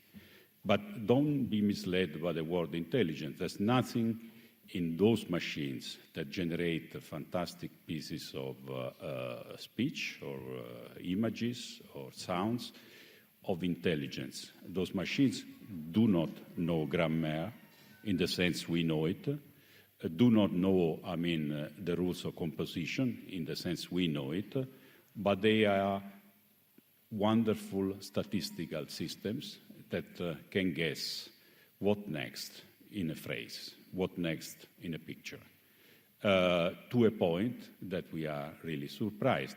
Now, normally we say that a person that can draw very well, or can speak very well, or can play music or compose music very well is an intelligent person. That is our understanding of intelligence. And those machines are capable to do that. So, but they are capable to do that through mathematical computation, immense number of mathematical computation, and guessing. But the evolution of these machines is just at the beginning. The next step, which is few months, couple of years from now, they will be logical. So they will start to put logical thinking in a sequence and do something that is very similar to what we say a person is intelligent, because he's capable to do logical thinking, And so the progress will go on. But the point is, all what is possible with the progress shall be permitted or not. Shall be possible, it is clearly possible, to control all of us, to assign a score on what we do, whether we behave well, whether we respect, the rules, whether we post images on social media which are okay. This is possible. It is possible to recognize our face in the street, looking at millions and millions of images, things with ourselves posted. This is possible. It is technically possible today, and there are even systems today that are realizing this. Now, from the end of this year, this will be prohibited in the European Union. There are a number of things which are technically possible that the AI Act will prohibit for the European Union. One is what I just mentioned, social scoring. It's the practice of evaluating citizens on all what they do, and then decide whether they can go to a university or another, they can have a loan for their house, and they can have a decent salary. Unfortunately, this is a practice that exists in China, and China is trying to export in the global south. Some African countries are very seduced by these systems. These systems are forbidden in the European Union. They are not only forbidden if public actors are using all this data, but also are forbidden for private actors. As I said, it's possible to recognize us in the street, but the European Union AI Act forbids what is called web scraping. This is a technique which is forbidden. It is possible that an algorithm would be capable to tell that Roberto has committed a crime. You remember probably the movie Minority Report, people being arrested before they commit a crime. This is called predictive policing. It's another practice that will be forbidden in the European Union after the entry into force of the AI Act. Because we believe that human beings have to judge human beings. Maybe the judgment will not be fair. Maybe, the number of facts that the judge will take into account are less than the machine. But we believe that this is the way that the society should work. This doesn't mean that the AI Act forbids police to use artificial intelligence to search for evidence or to prevent that things happen in an area. It means when it comes to the ultimate consequence of exercising justice, which is to actually deprive of freedom someone, this has to be decided by human beings. That's the tip of the AI Act. The other element which is in the AI Act is about safety. You know, the European AI Act is not about whether AI is good, whether AI is bad, what are the philosophical implications for our society to use AI. This is not for the law. The AI Act is a dry law, and it has to be a dry law because it applies to companies. And companies need to know what they need to do. If the AI Act would say artificial intelligence is good, or artificial intelligence is bad, or artificial intelligence should be human-centered, what a company can do out of it? Not much. So the AI Act, first of all, identifies, as I said, prohibitions, and the second thing, identifies things which are very useful for the society, but they are high risk. For instance, take a pacemaker. And generative AI can help very much to identify a rhythm pattern. We have a session today about the use of AI in medicine. So an advanced pacemaker can use generative AI to be much better and prevent, for instance, a stroke. But what about there's a mistake? And machines do make mistakes. The patient life is at risk. So this is, according to the AI Act, an high-risk activity. It is very good for the human beings, very good in terms of improving the health, but somebody, which is not the producer, should check the quality of the system. So, in other words, there should be an independent verification of the performance of this algorithm because it creates an high risk. Banks can use artificial intelligence, and probably, decisions driven by artificial intelligence to provide the loan to someone are better than decisions taken by a human that maybe is biased because he is a person which is not well dressed, he is a person with a different color of the skin, and immediately develops strange ideas. So, but this is also a risk, because if a loan is denied to a family to buy a house, this has serious consequences for the future of this family. So the algorithm must be tested. And the algorithm must be tested in a way that there's no bias, there's no error, in a way that can be deployed safely.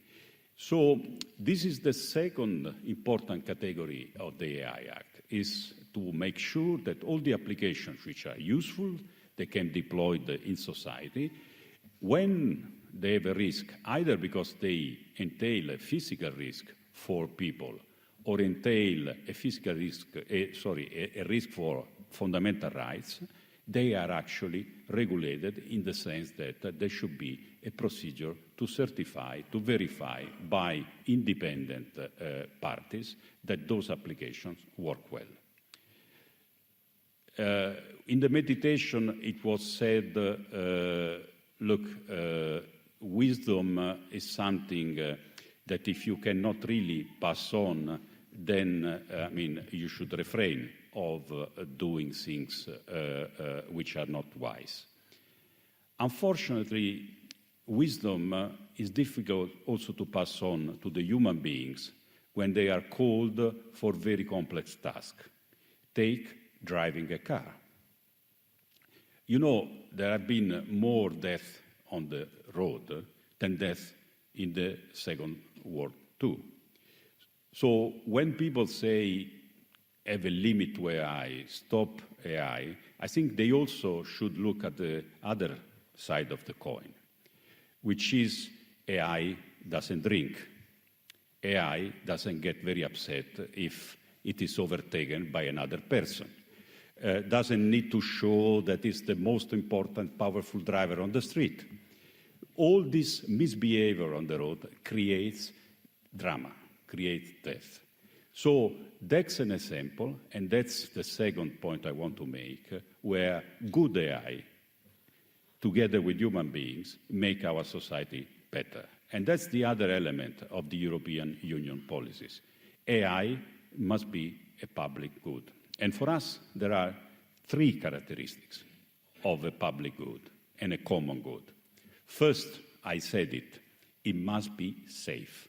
People must feel like when you sit on an airplane, you know that everything has been tested. You might be a bit agitated when the airplane shakes, but you know it's safe. AI must be the same thing. And that's why the independent scientific community, the independent way of checking is very important. And alarms and norms and limits must be posed to AI.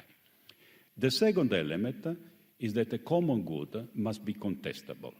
So it cannot be that the common good is only developed by one company, two companies, three companies. This is a private good. It's not a common good. Unfortunately, the internet went in the direction that a handful of companies now are controlling the internet, which is extremely bad for the human beings.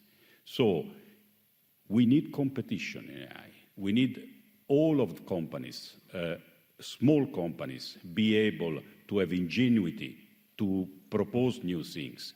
Competition is an important element of common good, and the European Union, as you know, is very attentive to maintain fair competition.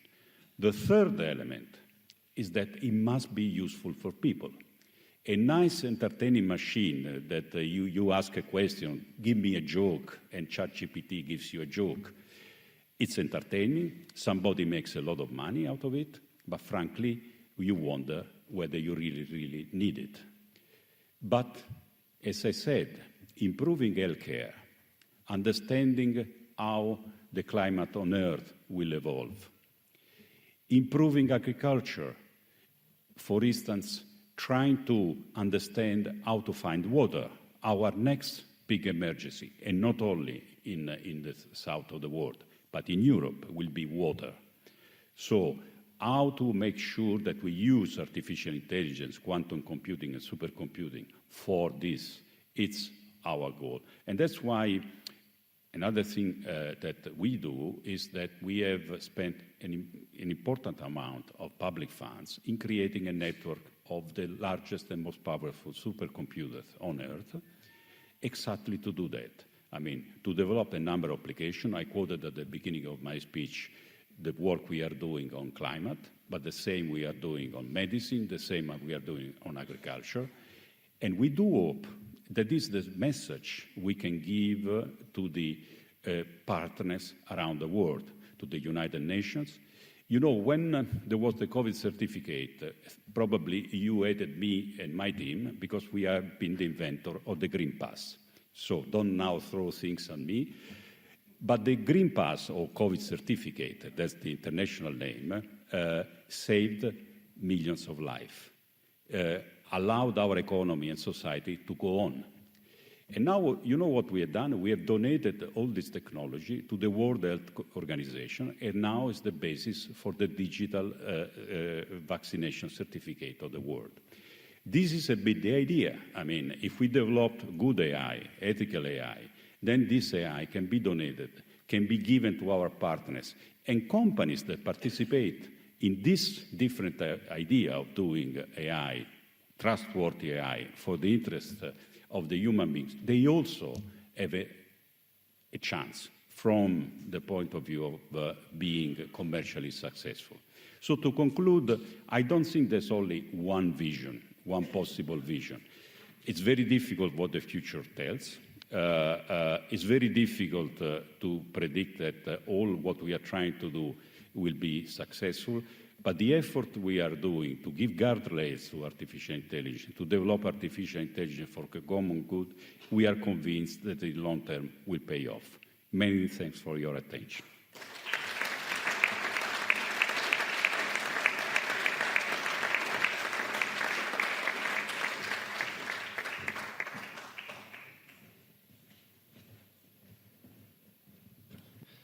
So we thank Dr. Viola, but more especially, we congratulate him and his team and commend them for their efforts as truly being the global leader, thinking about how to regulate this space, first of all with the GDPR to protect data privacy standards, which has become the global gold standard.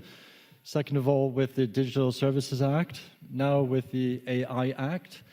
And we could say, provocatively maybe, that you're almost taking an Aristotelian or teleological approach to regulation, thinking about the purpose or the end of something before we actually race to go and produce something. So one could say your philosophical approach, as you noted, is very different from the philosophical regulatory approach of the Chinese or the American regulators.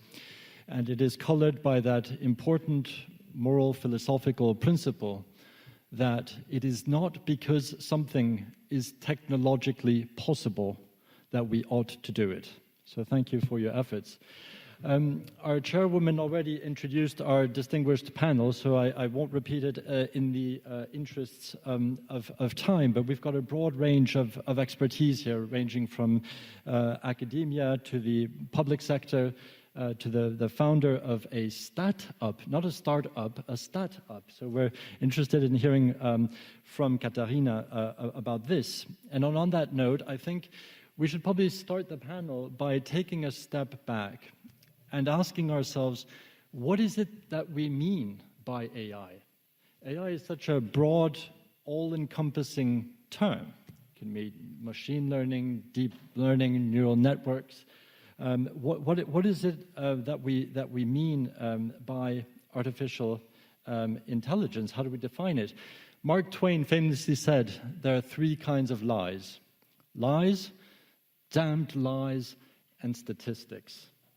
So my provocative question to Katharina, as a statistical expert, is artificial intelligence nothing more than statistical inference? Is it just glorified mathematics?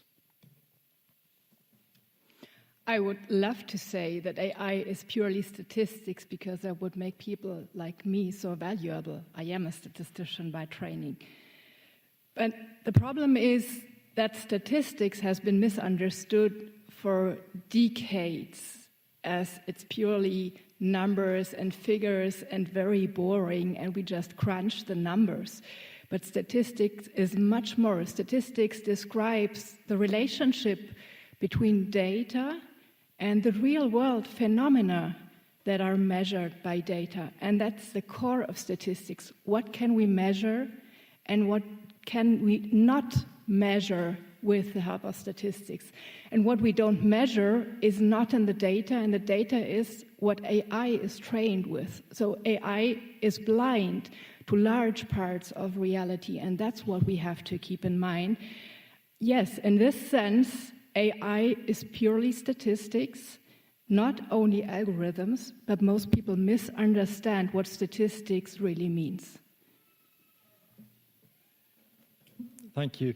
I did also ask the panelists to make brief, sort of formal introductory remarks. So on the back of that answer, if you can please continue with your introductory remarks, Katharina, and then we'll work our way through the panel. We've asked each panelist to offer no more than 5 minutes of introductory remarks, and then we'll go straight through to the discussion.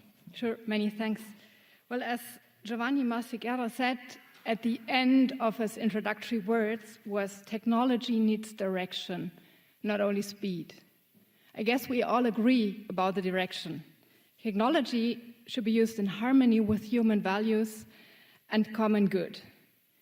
For me, this is an appeal to cooperate, to make AI help for ethical decision-making. But we seem to have unlearned how to cooperate, and that started a long time ago, long time before the recent developments in generative AI. So it is not AI that creates a new social system, it is us, the humans, who create a new social system of unfair competition instead of cooperation. AI is not the cause, it is just a catalyst. My background is that of a researcher in data and AI literacy, but also that of an entrepreneur, and I will give my introductory statements from both perspectives. I will talk first about the risks, then second about the benefits, and finally, well, not about the problems, but about some chances that I see how we can go on. First, let me come to the risks of creating an economy and a society of ignorance and injustice. There are many signs that AI is a powerful tool that only few know how to use. And if it's misused, it will contribute to more injustice instead of less. And the effect of generative AI is exponential. So how can we prevent a culture of ignorance and foster a culture of encounter? Well, it is very important in any organization for working together and leading people that we understand the role of AI, especially generative AI. In the future, AI will become part of any organizational system, and that means it influences how we lead people who work with AI, who fear that they might lose against AI or that they are being controlled by AI. So there is a challenge of good cooperation and leadership, and this challenge is intensifying with generative AI. Well, recent research shows that most attempts to gain more control over people in an organization through technology, that it often fails. Just recently, there was a study in February 2024, it's called What We Do in the Shadows. And it describes that employees, especially experts, they resist the loss of autonomy through the introduction of new technologies, which is called functional deviance. Functional deviance happens if technology does not do what it's supposed to do, or if it's perceived as a giant threat. Well, there is a good old strategy to deal with giants. It's called the David versus Goliath strategy from the Bible. So if you cannot control it, if you can't fight it, then try to muddle through, try to slip through, find the weak spots. This might be practical, but it bears significant risks of security breaches in companies and in all organizations, risks of data protection, risks of the loss of privacy, so it could be seen as an unintentional sabotage. So how can we deal with that? Let me now come to the benefits. What is the way out? How can we get more humanity in leadership and cooperation? How can we foster creativity and innovation through generative AI? I believe there are 4 steps: trust, attitudes, knowledge, and skills. Trusts and attitudes mean the affective dimension that we have to deal with. It's an appeal to decision makers. We can only create trust if everyone who is involved perceives that there's a sustainable value contribution.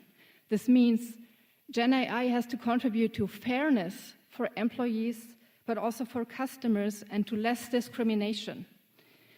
Employees must further experience relief when they use Gen AI or technology in general, and not feelings of being overwhelmed by the new technologies. And furthermore, we should focus on a responsible use of Gen AI, so use it not just for fun, for creating nice pictures or videos, because it's a waste of water and energy. Gen AI needs a lot of water and energy, and it's planetary resources, so we're talking about the future of our nature, the future of our Earth when we misuse Gen AI.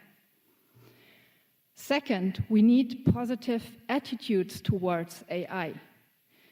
That means more is less. The benefits of AI must justify using scarce resources for their development. Technology must not harm by restricting autonomy or creativity. And we have to seek the opportunities to improve routines that are annoying and stressful and that could be improved by the use of artificial intelligence. Second, we talk about knowledge and skills, which is about the cognitive dimension, and this is my appeal to developers and experts and teachers. Knowledge means we must learn and produce dealing with data and AI on an ongoing basis as early as possible. Preferably, we should start in school teaching this knowledge and skills. There must be room for learning in school and university curricula, in the workplace, and also there must be appropriate learning formats, because digitization has changed the way how we learn. It has had a huge impact on our ability to focus and concentrate on what we can consume. And remind that we talk about people in the workplace who might have unlearned how to learn, or maybe they have never learned at all how to learn, but now they have to. So finally, I will come to the skills. That means there is a new role of experts like scientists or developers. The bad news is we are losing authority. AI creates the illusion that knowledge and skills are democratized, that they are available to everyone. And this is painful for people like me, because we experts know that this is wrong. But we are no longer authorities. And now our job is to convince the non-experts that there can be alternative opinions, but no alternative facts. And this requires empathy, what Sophia will talk about, and it requires the ability to listen, which is, well, not typically attributed to experts. Well, let me now come to the end. What are the chances? Gen AI forces us to reflect about humanity. And the chances are that we can now focus on what we have been missing for decades, where STEM, science, technology, engineering, and mathematics has been rated much higher than social sciences or philosophy. My first conclusion is AI education is critical.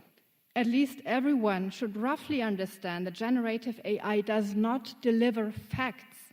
It delivers products of probability calculations.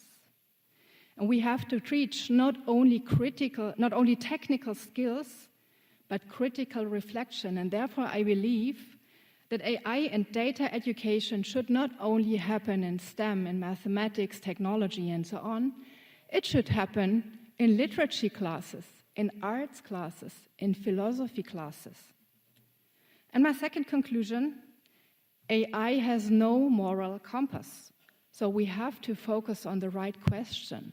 The question is not how to teach morality to AI. The question is how human behavior changes when AI comes into play, and how we can change it to the better. Thank you.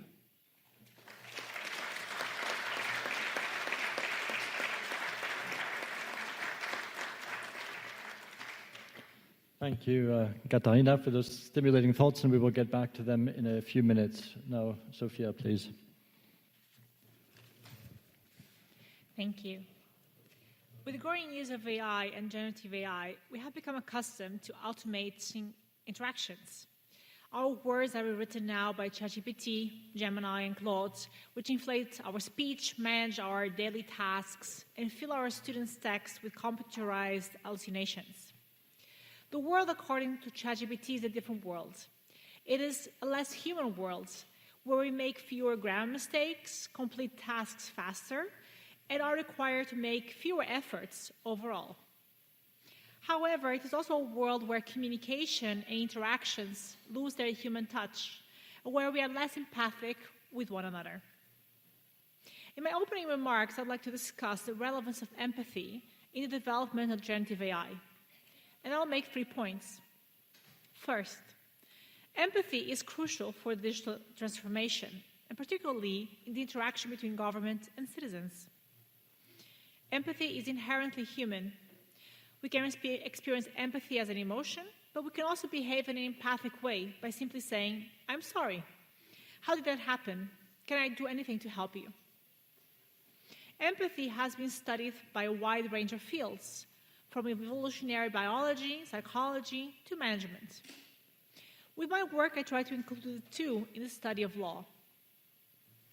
Empathy is necessary for our survival. It is a capacity that brings humans together, regardless of their religion and societal values.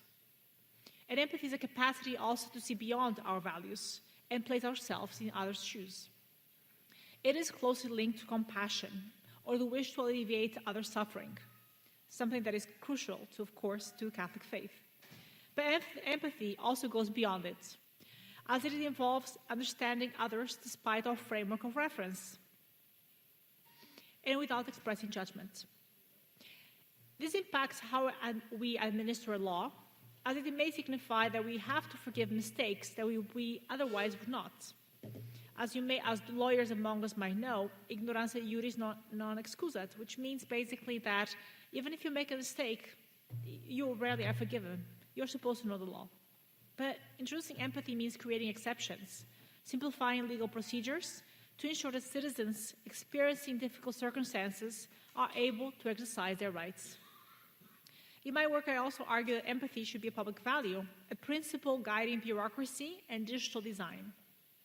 And that there should also be a right to empathic administration. So what is the role of AI in this? My second point is whether AI, and namely generative AI, are compatible with empathy. While empathy is still largely in the realm of humans, scientists and researchers are now pushing the boundaries of AI, trying to incorporate these very human traits into AI systems. The notion of a generative AI with compassion and empathy may seem for now far-fetched, but it is a promising direction with the potential to revolutionize human-AI interactions.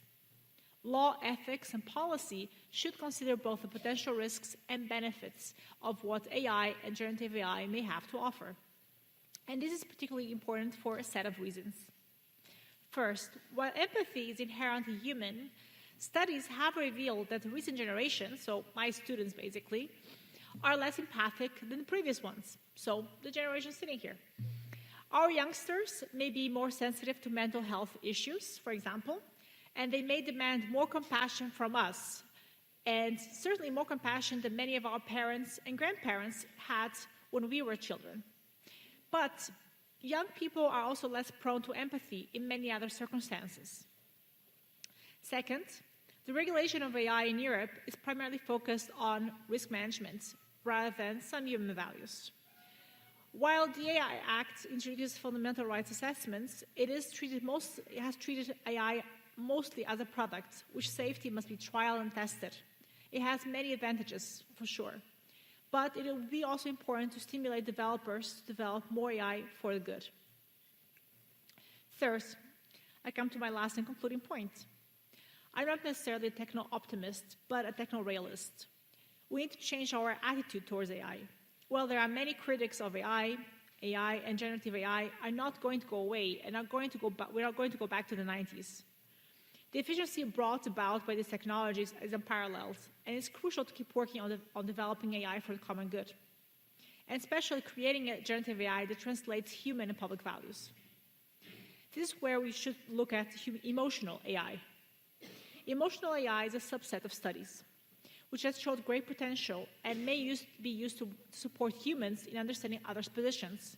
But lawyers and regulators still devote too little importance to it, also because it may contain some risks of manipulation, which is, of course, forbidden by the AI Act. In other words, there is hope and fear when it comes to generative AI. On the one hand, there is hope because technology can help us become more empathic. This could definitely be the case regarding the new generations. On the other, it can also leave us empty of empathy and compassion because we don't have human interference in many cases. In the public sector, for example, many decisions already take place without any kind of human intervention. And this can be sometimes problematic because all the existence empathic moments have disappeared. Developing generative AI is thus crucial to ensure that we keep the best of what defines us as humans alive, empathy. Thank you.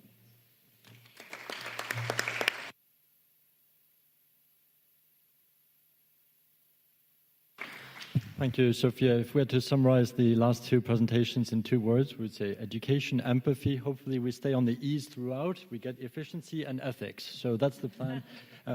Marcus, please. Thank you very much, Jean-Pierre. And just to say how pleased I am to be here again after a number of years. And it has been very inspiring to listen to Roberto Viola, who is, of course, one of the foremost authorities on AI and, of course, on the AI Act. And while I am also at the European Commission, I now work in a different portfolio and covering inter alia research and innovation. And that is why I will focus my contributions here in this panel to the use of artificial intelligence in science and try to highlight some of the specific benefits and opportunities, risks and problems in this area. Right now, I would only offer very briefly 3 sort of thoughts on these things from my current vantage point. And the first one on the balance between potential benefits and risks, and I probably restate things that might have been said already, so I'll try to be short. When I see the public debate on the balance between benefits and risk, the 2 extremes of the spectrum are very clear. On the one hand, you have what you may want to call the doomers, those who tend to focus on the negative and the risks and suggest that with the wide uptake of AI, the world will in the end be worse off and as the risks and dangers predominate and materialize. And on the other extreme, you have those who one may want to call the dreamers, who focus only on the positives and seem unconcerned by warnings and challenges. So I think under Roberto's control, that the keynote speech that we have heard is clear that between the doomers and the dreamers, what is needed is an approach where we work to exploit the positive overall potential for increased productivity, welfare, prosperity, and the tangible benefits and solutions for many of our main societal problems. And this potential is indeed huge.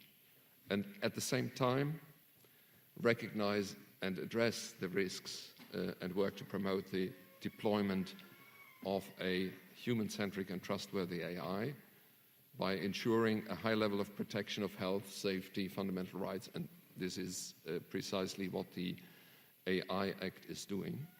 And now for science, that there needs to be work to ensure that there is public trust in AI-supported science. This is absolutely crucial. And here we are, of course, in Europe, not starting from scratch. Integrity and ethics in research are key components of any robust research and innovation system. They are, in fact, a prerequisite for achieving excellence in research and innovation. And our European research and innovation framework programs, which have been around now for 40 years and are open to the world, they have always attached very clear and strict integrity and ethics requirements to their funding. However, with AI, the challenges that come are new and there needs to be an adaptation. Some of this has already been said. And maybe just a last point on this, AI amplifies not only the power of science and research, it also amplifies the ethical challenges. Second message or second consideration, how best to enable the swift and wide uptake of AI in science. It's been said various times there will be huge benefits to our economies and societies, to humankind. There will be common good that can be supported and enhanced through AI.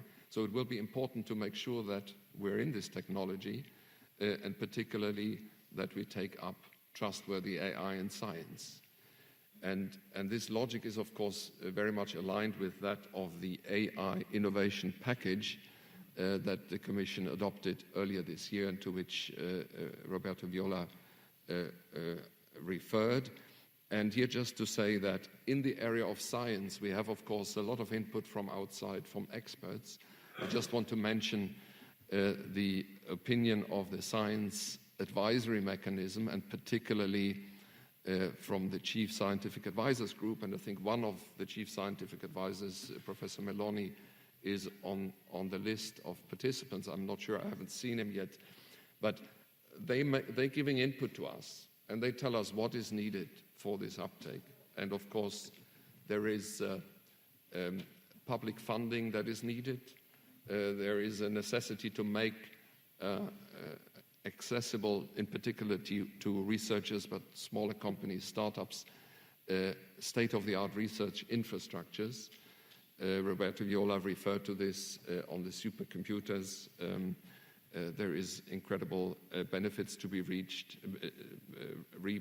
by doing so.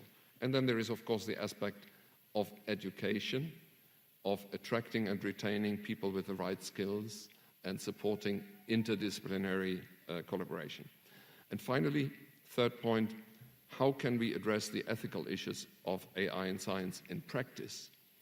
The main objective here is, of course, that we need to ensure that AI in science remains driven by people and that it takes place in open society. This has been said before in some form or other already. And given the crucial role of academic freedom of each researcher, of the freedom of research, and of the institutional autonomy of each research institution, the crucial role of this for excellent science, and given that freedom calls for responsibility, we must in science bring together all the relevant stakeholders to agree on a common approach that ensures both excellence and trustworthiness.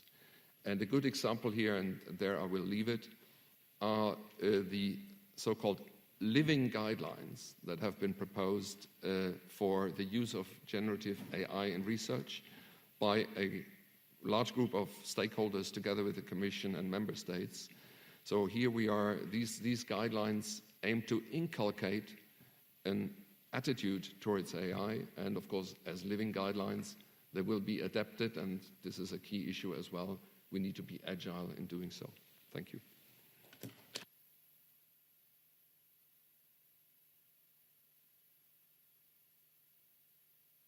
Finally, but not least, Javier, who has more than 30 years of experience in AI research. Well, thank you. It's a pleasure to be here this morning and be able to discuss. We could be talking about AI for ages, right? But I'll try to be brief. Now, you know what's the main problem about AI? The main threat? It's its name. Right?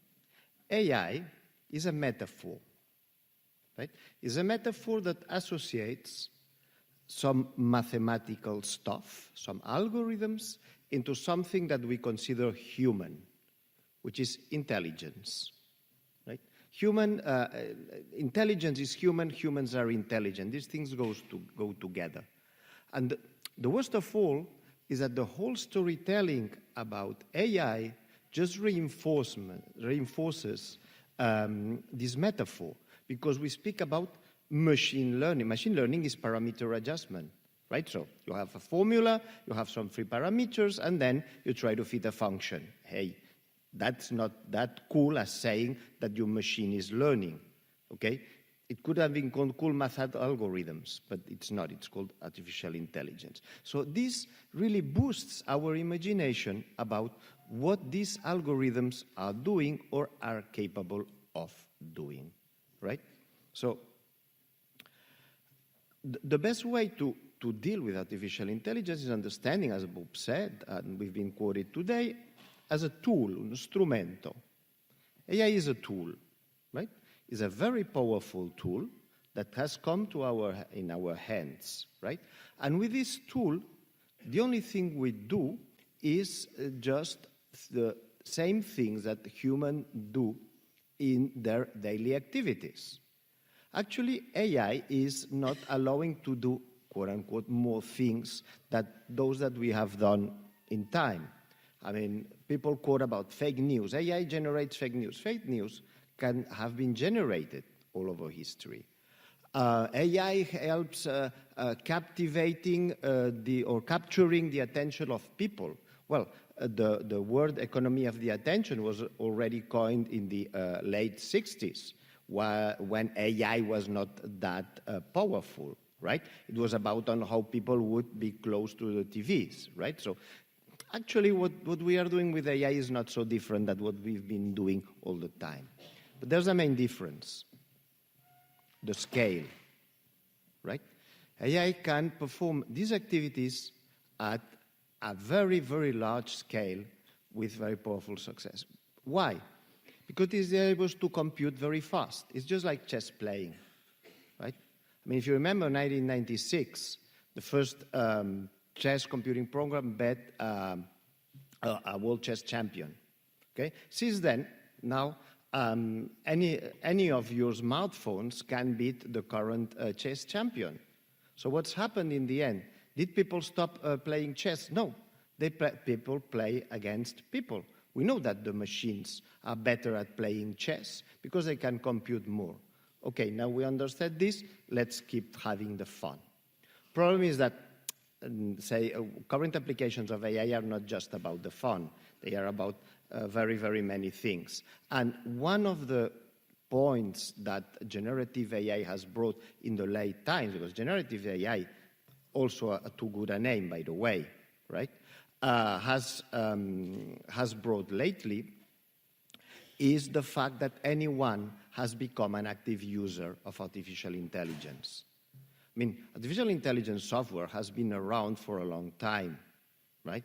But it was used by experts. There was an expert that understood how the tool worked and then could make good use of it. But now this is something that is in the hands of everybody. So, taking all this into account, I think that we have to just consider two very simple things. The ethics of AI, I mean, we should not speak about ethics or morale of AI, because the problem sometimes is that we are not dealing with ethics. What we are dealing with morale, right? So it's some things are allowed in the States that are not allowed in Europe, right? Europe is considering a different approach on what is available, what can be done or not, right? And we are both Western cultures. Okay, so it's more than in what we consider our societies that is correct or not, rather than seeking like kind of a general good for humanity. Maybe the Chinese government thinks that citizen scoring is good for humanity. I don't know, right? Maybe this is in the back of their minds. It is not for us for sure, okay? But the first thing is we should not speak on AI ethics. We should speak on people ethics and people morale. Right, and make sure that the use people make of the tool is correct. And this is how the AI Act, if you remember the talk by Professor Viola, just reminded us that this focus just to make sure that certain applications are well under control.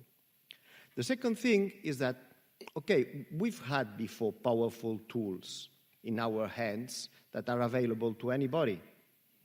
Cars, for instance. A car is a very powerful tool. I mean, but you cannot use a car mindlessly. What do we do with cars? Okay, everybody can use a car, But before you're using a car, we set a number of rules, just traffic lights. We have, before driving, you need to get a license, etc., etc. And then you can use the car. And you can use the car efficiently to drive you farther than you could do by walking, or you could do on a horse, or you could do on any means you had before. And this can be used for good. By the way, cars are also polluting as AI is. So this is something that we have also to take into account.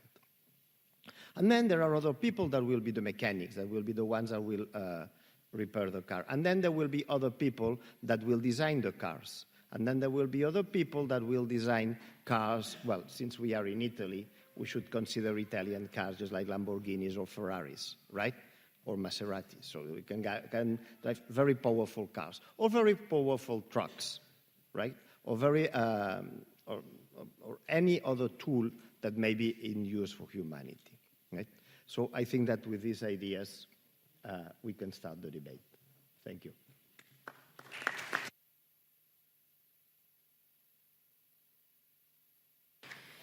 Thank you to our panelists. And to kickstart the debate, I'd like to pick up on a couple of things that Javier said most recently. And please, can anyone jump in with their comments, whether they agree or disagree? And one of the interesting things is, what is in a name? What do we mean by artificial intelligence?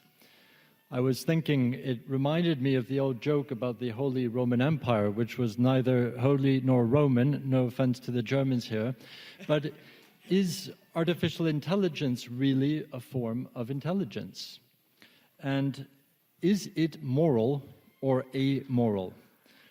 I liked what Javier said about the fact that there isn't such a thing as AI ethics. There are people ethics.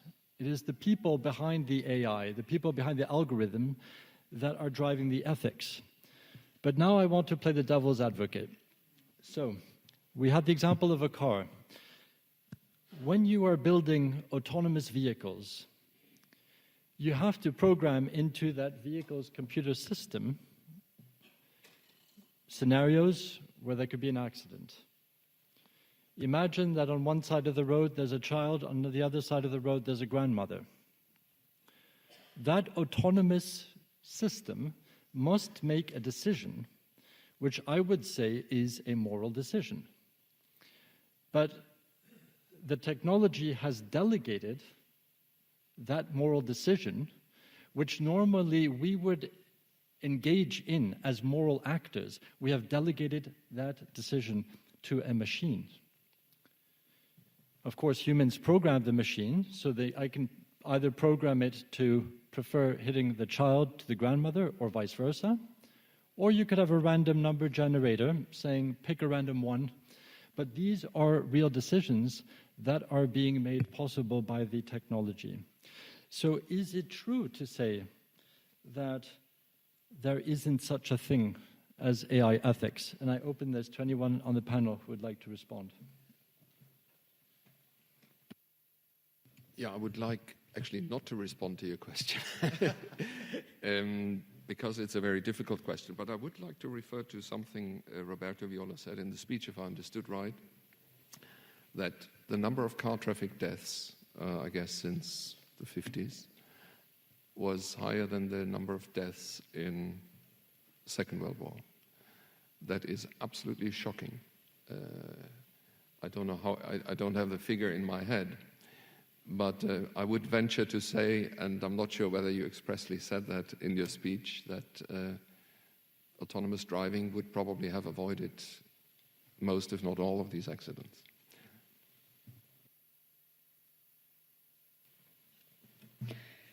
I think one of the problems is that we use the same words for different things, because when we talk about autonomy of humans, it's not the same as the autonomy of systems. There is something more for humans to feel autonomous persons. Regarding the question of the autonomous car, I think we can show the difference somehow, because most people would say, yes, they want the autonomous car to decide absolutely fair. By the way, decision-making is also one word that we use for both, and it's different when we talk about human decision-making or systems decision-making. Most people would say, I want the car to take fair decisions. But almost no one would buy an autonomous car that does not protect the driver first. At least I would not buy it. So we have to design autonomous cars that decide in some way unfair so that they are bought, because we all know that if the whole mobility is dominated by autonomous cars, it will be safer for everyone. So here we have a dilemma. We have a moral dilemma how to construct the cars. We have to construct them unfair so that they are used. And that's one of the problems. And second problem is about empathy. What do we mean about empathy of a system or a human being? And here is something where I somehow disagree with you, Sophia, when you say we could learn empathy by AI, because I think what you were talking about is empathy training, kind of conscious empathy training. But the question is not the content. We do not learn content, we learn context. And the question is the context of how we behave when we deal with AI. So it's the unconscious application. There is a famous example of Amazon Alexa. Amazon Alexa had to develop an update. Amazon had to develop an update for Alexa because parents complained that their kids stopped saying please and thank you, which is something that I can relate to as a mother of 4. But this is something that was triggered by Alexa. It reacted even when the kids did not say thank you or please, can you do this for me? So it's the habits that we develop when we deal with AI systems or autonomous systems. So, and if AI reacts politely, even if we talk harshly to it, no matter how we behave, then we will not practice empathy. So you can say the same as the ability to deal with, if you want to develop the ability to deal with conflicts, you need to be in conflicts. If you want to develop the ability for non-violent communication, you need to be in situations where you could also react violently and where you decide actively against violence. But this is not the situations that AI will bring us into. So we do not develop the habits, and that's the problem. So this was quite a long answer to a short question, but I agree it's a really complex question. Well, I think lawyers have been dealing with this issue of the trolley dilemma, as we call it, for a long time, right? Because in law, we have to actually assign numbers to the lives of people. This is what happens in liability law. And even before there were automated cars, you had to actually assign a price to human life and decide whether the life of a child is worth than the life of a grandma. And guess what? It is. That we calculated. So even before we had, we were using AI in cars, we actually were already thinking about the struggle between law and morality. Because if you come from a Jewish Christian mentality, you know that one life is not worth less than 20 lives. But if you come from a different culture, you will probably be more prone to quantification. And law has actually been reduced to quantification. So in law, we actually are quantifying lives already for a very, very long time, regardless of morality. So I think in that sense, legally speaking, we have, unfortunately, gone beyond that discussion, because even without AI, we're already on quantification, because quantification is easier to accept than actually deciding that we're going to go for one life being worth much more than 20. So this is something that unfortunately has already gained quite a lot of traction. Regarding Katarina's response to my intervention, I simplified quite a lot, but I definitely do not mean that kind of empathy that is so superficial. It's much more than just reacting in a behavioral way. Also because emotional AI has the capacity to analyze context in a much deeper way than regular AI and generative AI. It does involve manipulation, of course, and this is why it's not being used as much as it could, because emotional AI does require understanding the context to a deeper level. So, for example, engaging in a conversation with a child or with an adult at a level that requires getting to know the person. So In that sense, I mean, I do think that there is much to say in terms of behavioral empathy. I think there's much to gain. In terms of, because it is proven that the words we use to express ourselves definitely have an impact in the way we think. So I do think behavior in an empathic way can make us more empathic as human beings. But we definitely have to use AI in a deeper way, in the sense that we actually turn to like more complex techniques and techniques that actually are able to analyze emotions and context. I definitely agree with you, but we definitely have to like go and look at empathy from a deeper perspective, and from a perspective that where we actually bring behavior communication and emotions all together. Okay, so we will keep things moving along. We'll probably continue for another 10 minutes, and then we'll open up the floor for questions and answers, and then hopefully we win back some of the time we lost. Well, I mean, I think you should go for coffee, right? But in any case, what Jean-Pierre was mentioning is something that the MIT said that was called a moral machine, in which people, I mean, you would have like a voting system for under certain situations, what should the machine design, right? Now, this is a little bit tricky because, as Sophia very well said, these kind of things depend on culture, right? Certain cultures interpret things in a way, and other cultures interpret things in another. What probably we should try to understand is what is our view of the game, right? What is good, what do we sense us to be the correct thing to do on those situations? Now, just imagine, now one thing on the other side. What will happen if the same thing happens with a human driver? Okay? The human driver maybe also find him or herself in a situation of having to decide who to run over, right? The tendency apparently is that the driver protects him or herself, right? So this is in our instincts. So that's the basics, as Catherine said, right? But then in the second, what will the driver do? Maybe the driver is not even able to say why he took or she took this decision, okay? Because it's something that runs so fast in the head that it is not a rational decision. So it simply does what it can, and probably can rationalize a posteriori.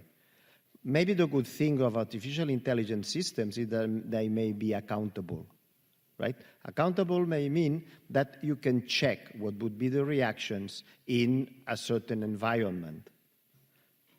That's one of the points that maybe is good for us in order to generate trust. If we are thinking of credit scoring, we do not know, for instance, in banking, how credit scoring works. But it's also driven through a system, okay? But if you have an application doing this, you can check whether certain variables are relevant or not in the assignment of your credit. If we think that gender should not be a variable, you can check whether the system responds to equal conditions with a different gender, right? So AI, on the other hand, is an opportunity to make a fairer society, right? And it is in our hands to just drive it that way.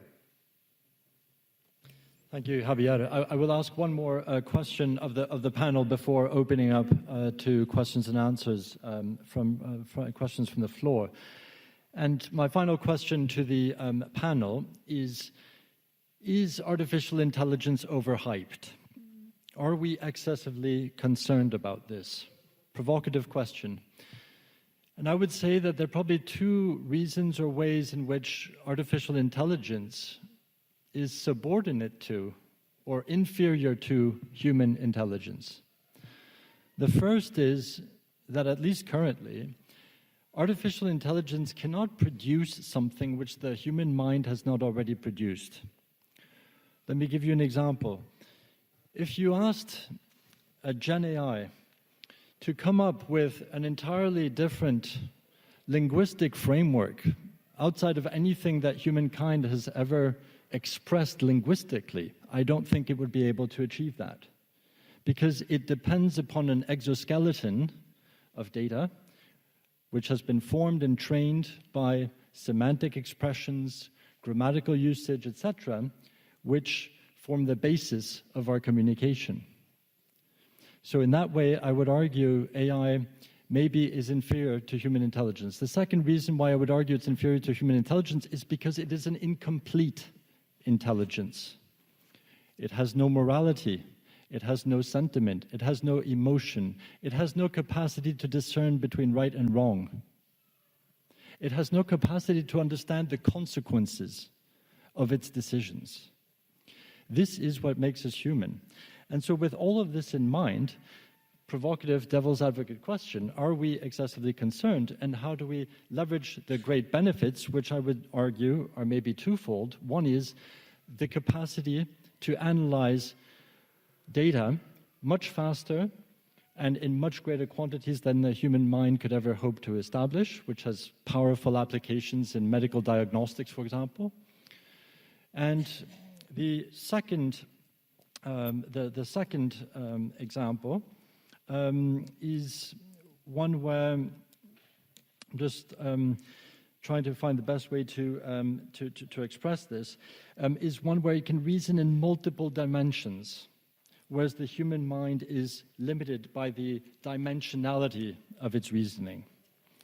I leave it to the panel. Whoever would like to answer. Markus.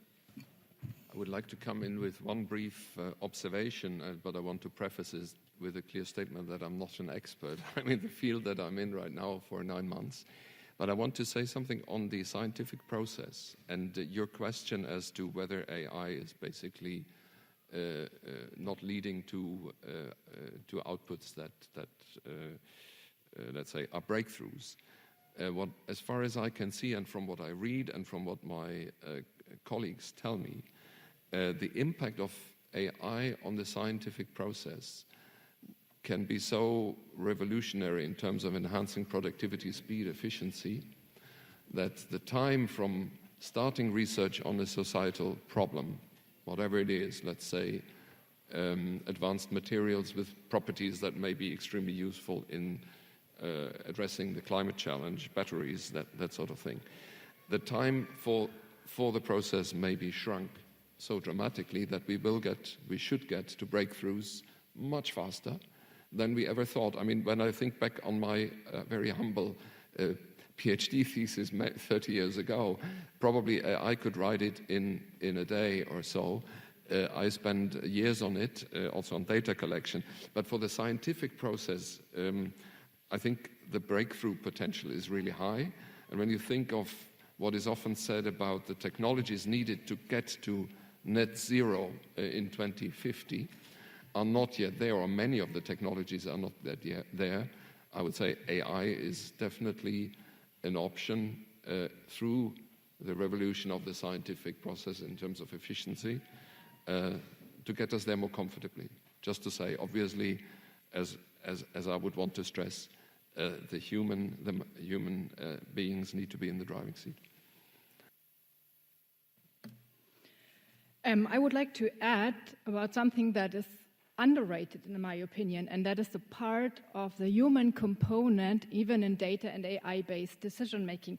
I loved what you said, Sophia, about quantification, because when we talk about quantification, we often ignore that there is subjective decision on what is important so that it should contribute to that quantification. For example, what should contribute in the process of quantifying the statistical value of a human life?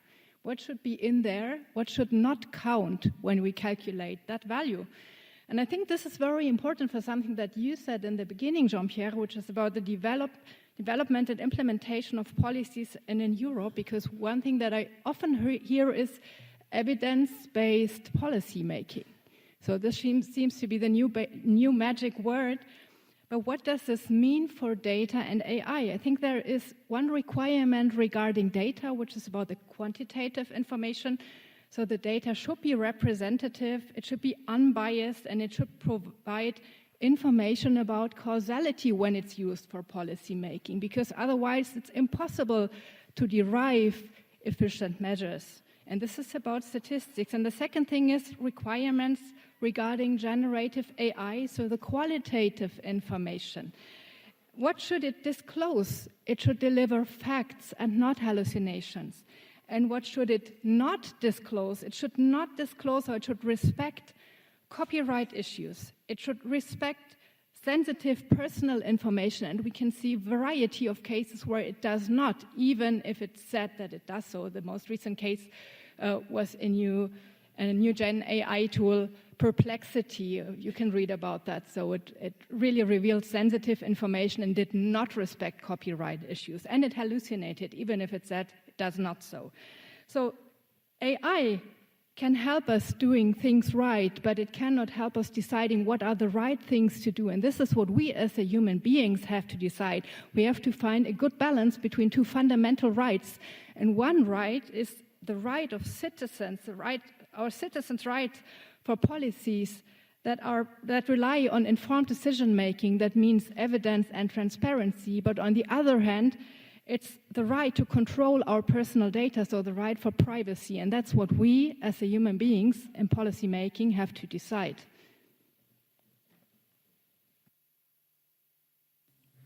Katrina, I love this sentence that AI helps us doing the right thing to do, but is not telling us what is the right thing, right? So I think this is fantastic. Regarding creativity, I think there is something which is very interesting.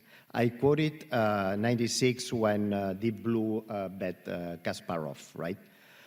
Many years later, like 20 years later, there was the first time that a computer bet the world Go champion. So Go is a game, if you know it, of Chinese origin, right? Which is far more complex than chess. And so the complexity, you can see it very clearly that it took 20 years just to develop a program able to win, to beat a person. The solutions or the type of plays that the program was doing at a certain point were different from the ones Go expert players would do. Okay? Now, does that, so it was evolving, it was playing in a very different way that humans had not considered.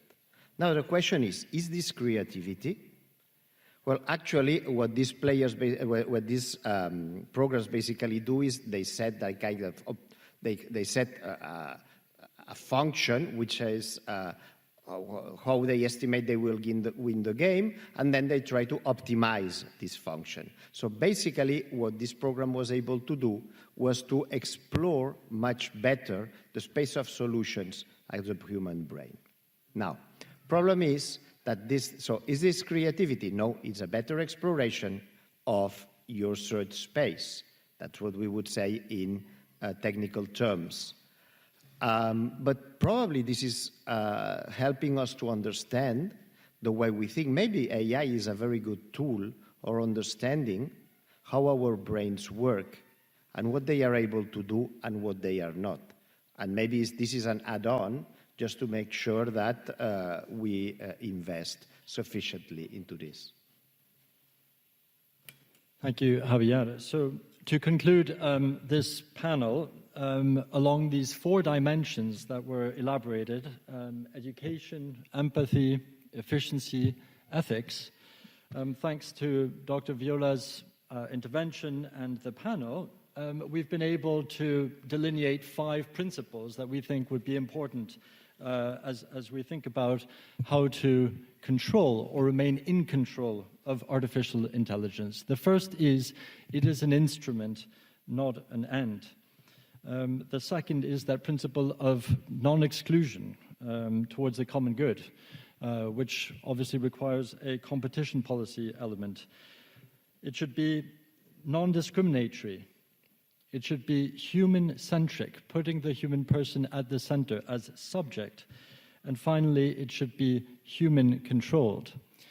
And before going to questions, I would just like to leave you with very short parting remarks. And when I was thinking about this panel, I was thinking about a profound question that an unlikely candidate, an unlikely character in the Bible asked. It's in St. John's Gospel, and I think it's probably one of the most profound questions in the entire Bible. Pontius Pilate asked Jesus Christ, "What is truth?"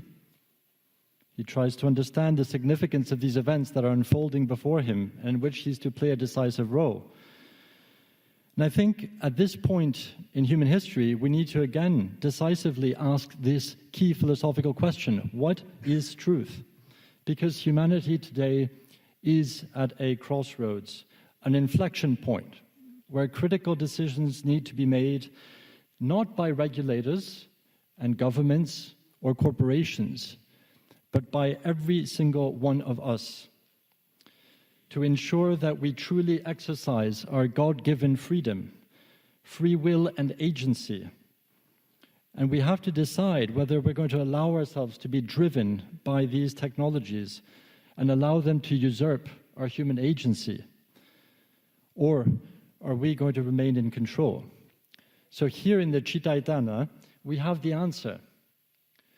And the answer lies in the specificity of the Judeo-Christian anthropology. Man created in imago Dei. It is this reality, this truth, which endows man with his dignity. And where the Christian vision deviates from the Hebraic tradition lies in the belief that Jesus Christ, whilst true God, also became true man.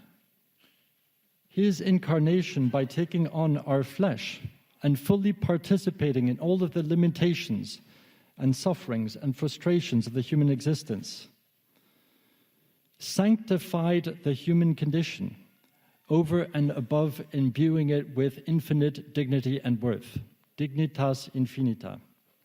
No other religious or philosophical framework can hope to compete with this noble vision of the absolute dignity of mankind. And therefore, to conclude, in order to live up fully to our vocation as Christians, in the face of great challenges that the digital age and artificial intelligence present, we must anchor our responses and our actions in this truth, this great gift which we have received from our Creator, and which it is our sacred duty to safeguard for future generations. Thank you, and we'll now take questions.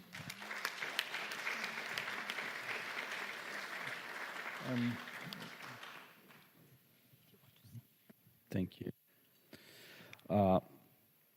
I'm afraid we are talking about fair about AI, but aren't we living in an unfair, unequal, exclusion society? A society of hypocrisies, of not coherence, of exclusiveness. Aren't we living in a society of privilege? It's good words, fratelli tutti, good words, laudato si, but are we put in practice the value and the example of Jesus Christ? The generative AI will follow. We are building bridge between culture or building wall. Are we bombing for whatever reason, or are we sacrifice our self-life for the common goods of others?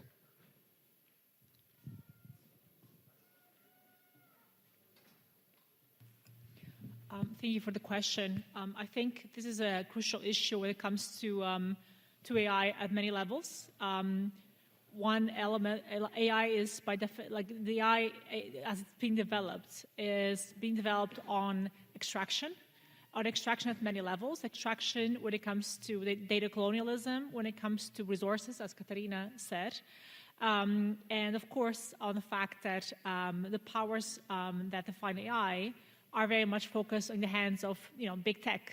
So in that sense, you're completely right. The issue is how to develop an alternative to make AI fair, not only in terms of ethics, not only in the ethical aspect we infuse in the AI that is provided by big tech, but in general, how to make it more democratic at the global level. And this is where I think governments need to step in. The governments need to step in to actually help develop AI for good and to also fight data colonialist practices and AI colonialism, because this is an issue that is very significant, and we very often forget because AI is being built on extractive practices that we very often forget because we just receive AI for our computer. So that's a great question. Thank you.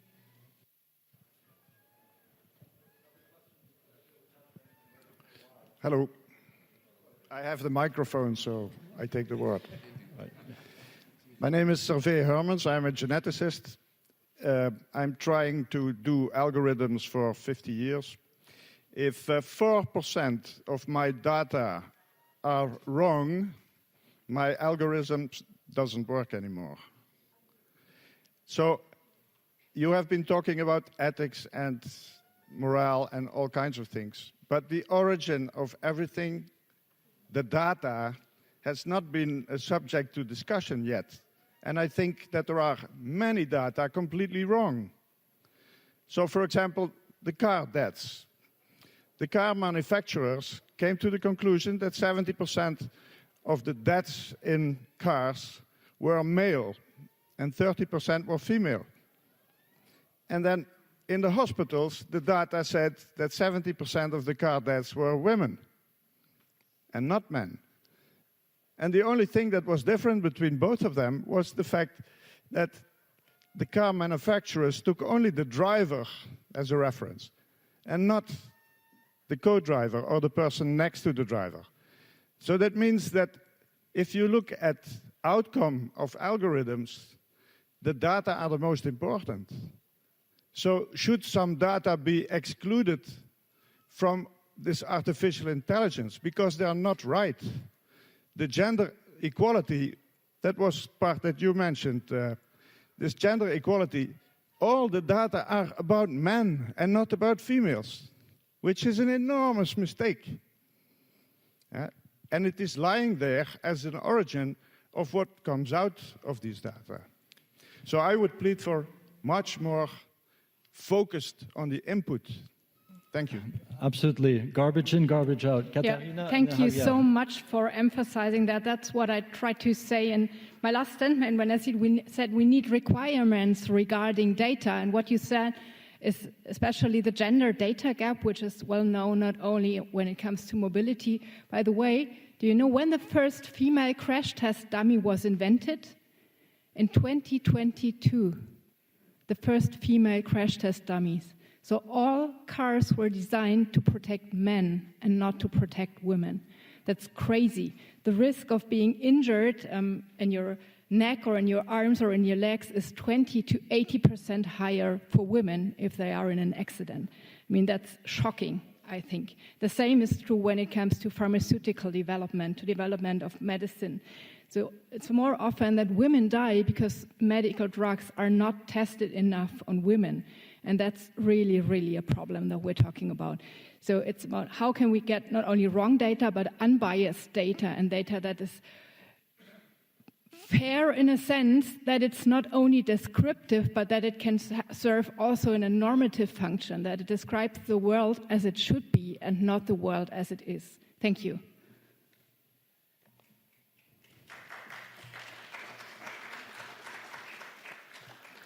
Very, very fast. We haven't talked about data, but how much time do you have, right? I mean, we could be also talking for hours for this. Now, first thing, for those who are not acquainted with the technical part, we have a word, which is garbage in, garbage out, right? So if what you put inside your machine learning system, if the data is not good, the result, as you said, is absolutely not good. Now, maybe it is absolutely crucial that the data that is used for developing these AI, let's call them AI systems, is compliant with the properties we want this thing to have, right? So it has to be gender neutral, for instance. We have to make sure of this. So what we need is a high level of awareness of the problem before start designing. We need to know what is the question we want to answer with this system and gather the data with best quality data we can that is fulfilling these conditions, right? And as Katrina said very well, I mean, maybe this time we have a chance, because maybe we've won about awareness of what are the risks of if we don't do this in the proper way, we could achieve, right? For instance, heart attack symptoms are not the same for men and women, right? So many women die of heart attack. This is also because the studies had only been carried basically on men. Right? So, but as we are winning awareness about this, it's our time to act. And so my point here is that it isn't our responsibility. We should be responsible, and it is on us to act. Thank you. I'm afraid that we have to draw the panel to a close because we're running behind schedule, but we, thanks to the concision of our panelists, we were able to claw back 30 minutes, and nevertheless there was rich content. The final point I would like to make on that is everything that we do, every choice that we make is a moral choice. And so when we talk about AI systems, intelligent systems, we often think about the outputs and we don't think enough about the inputs. And it is the entire value chain of artificial intelligence which must be imbued with that ethical oversight. Thank you to you all for your attention, and thank you especially to the panelists.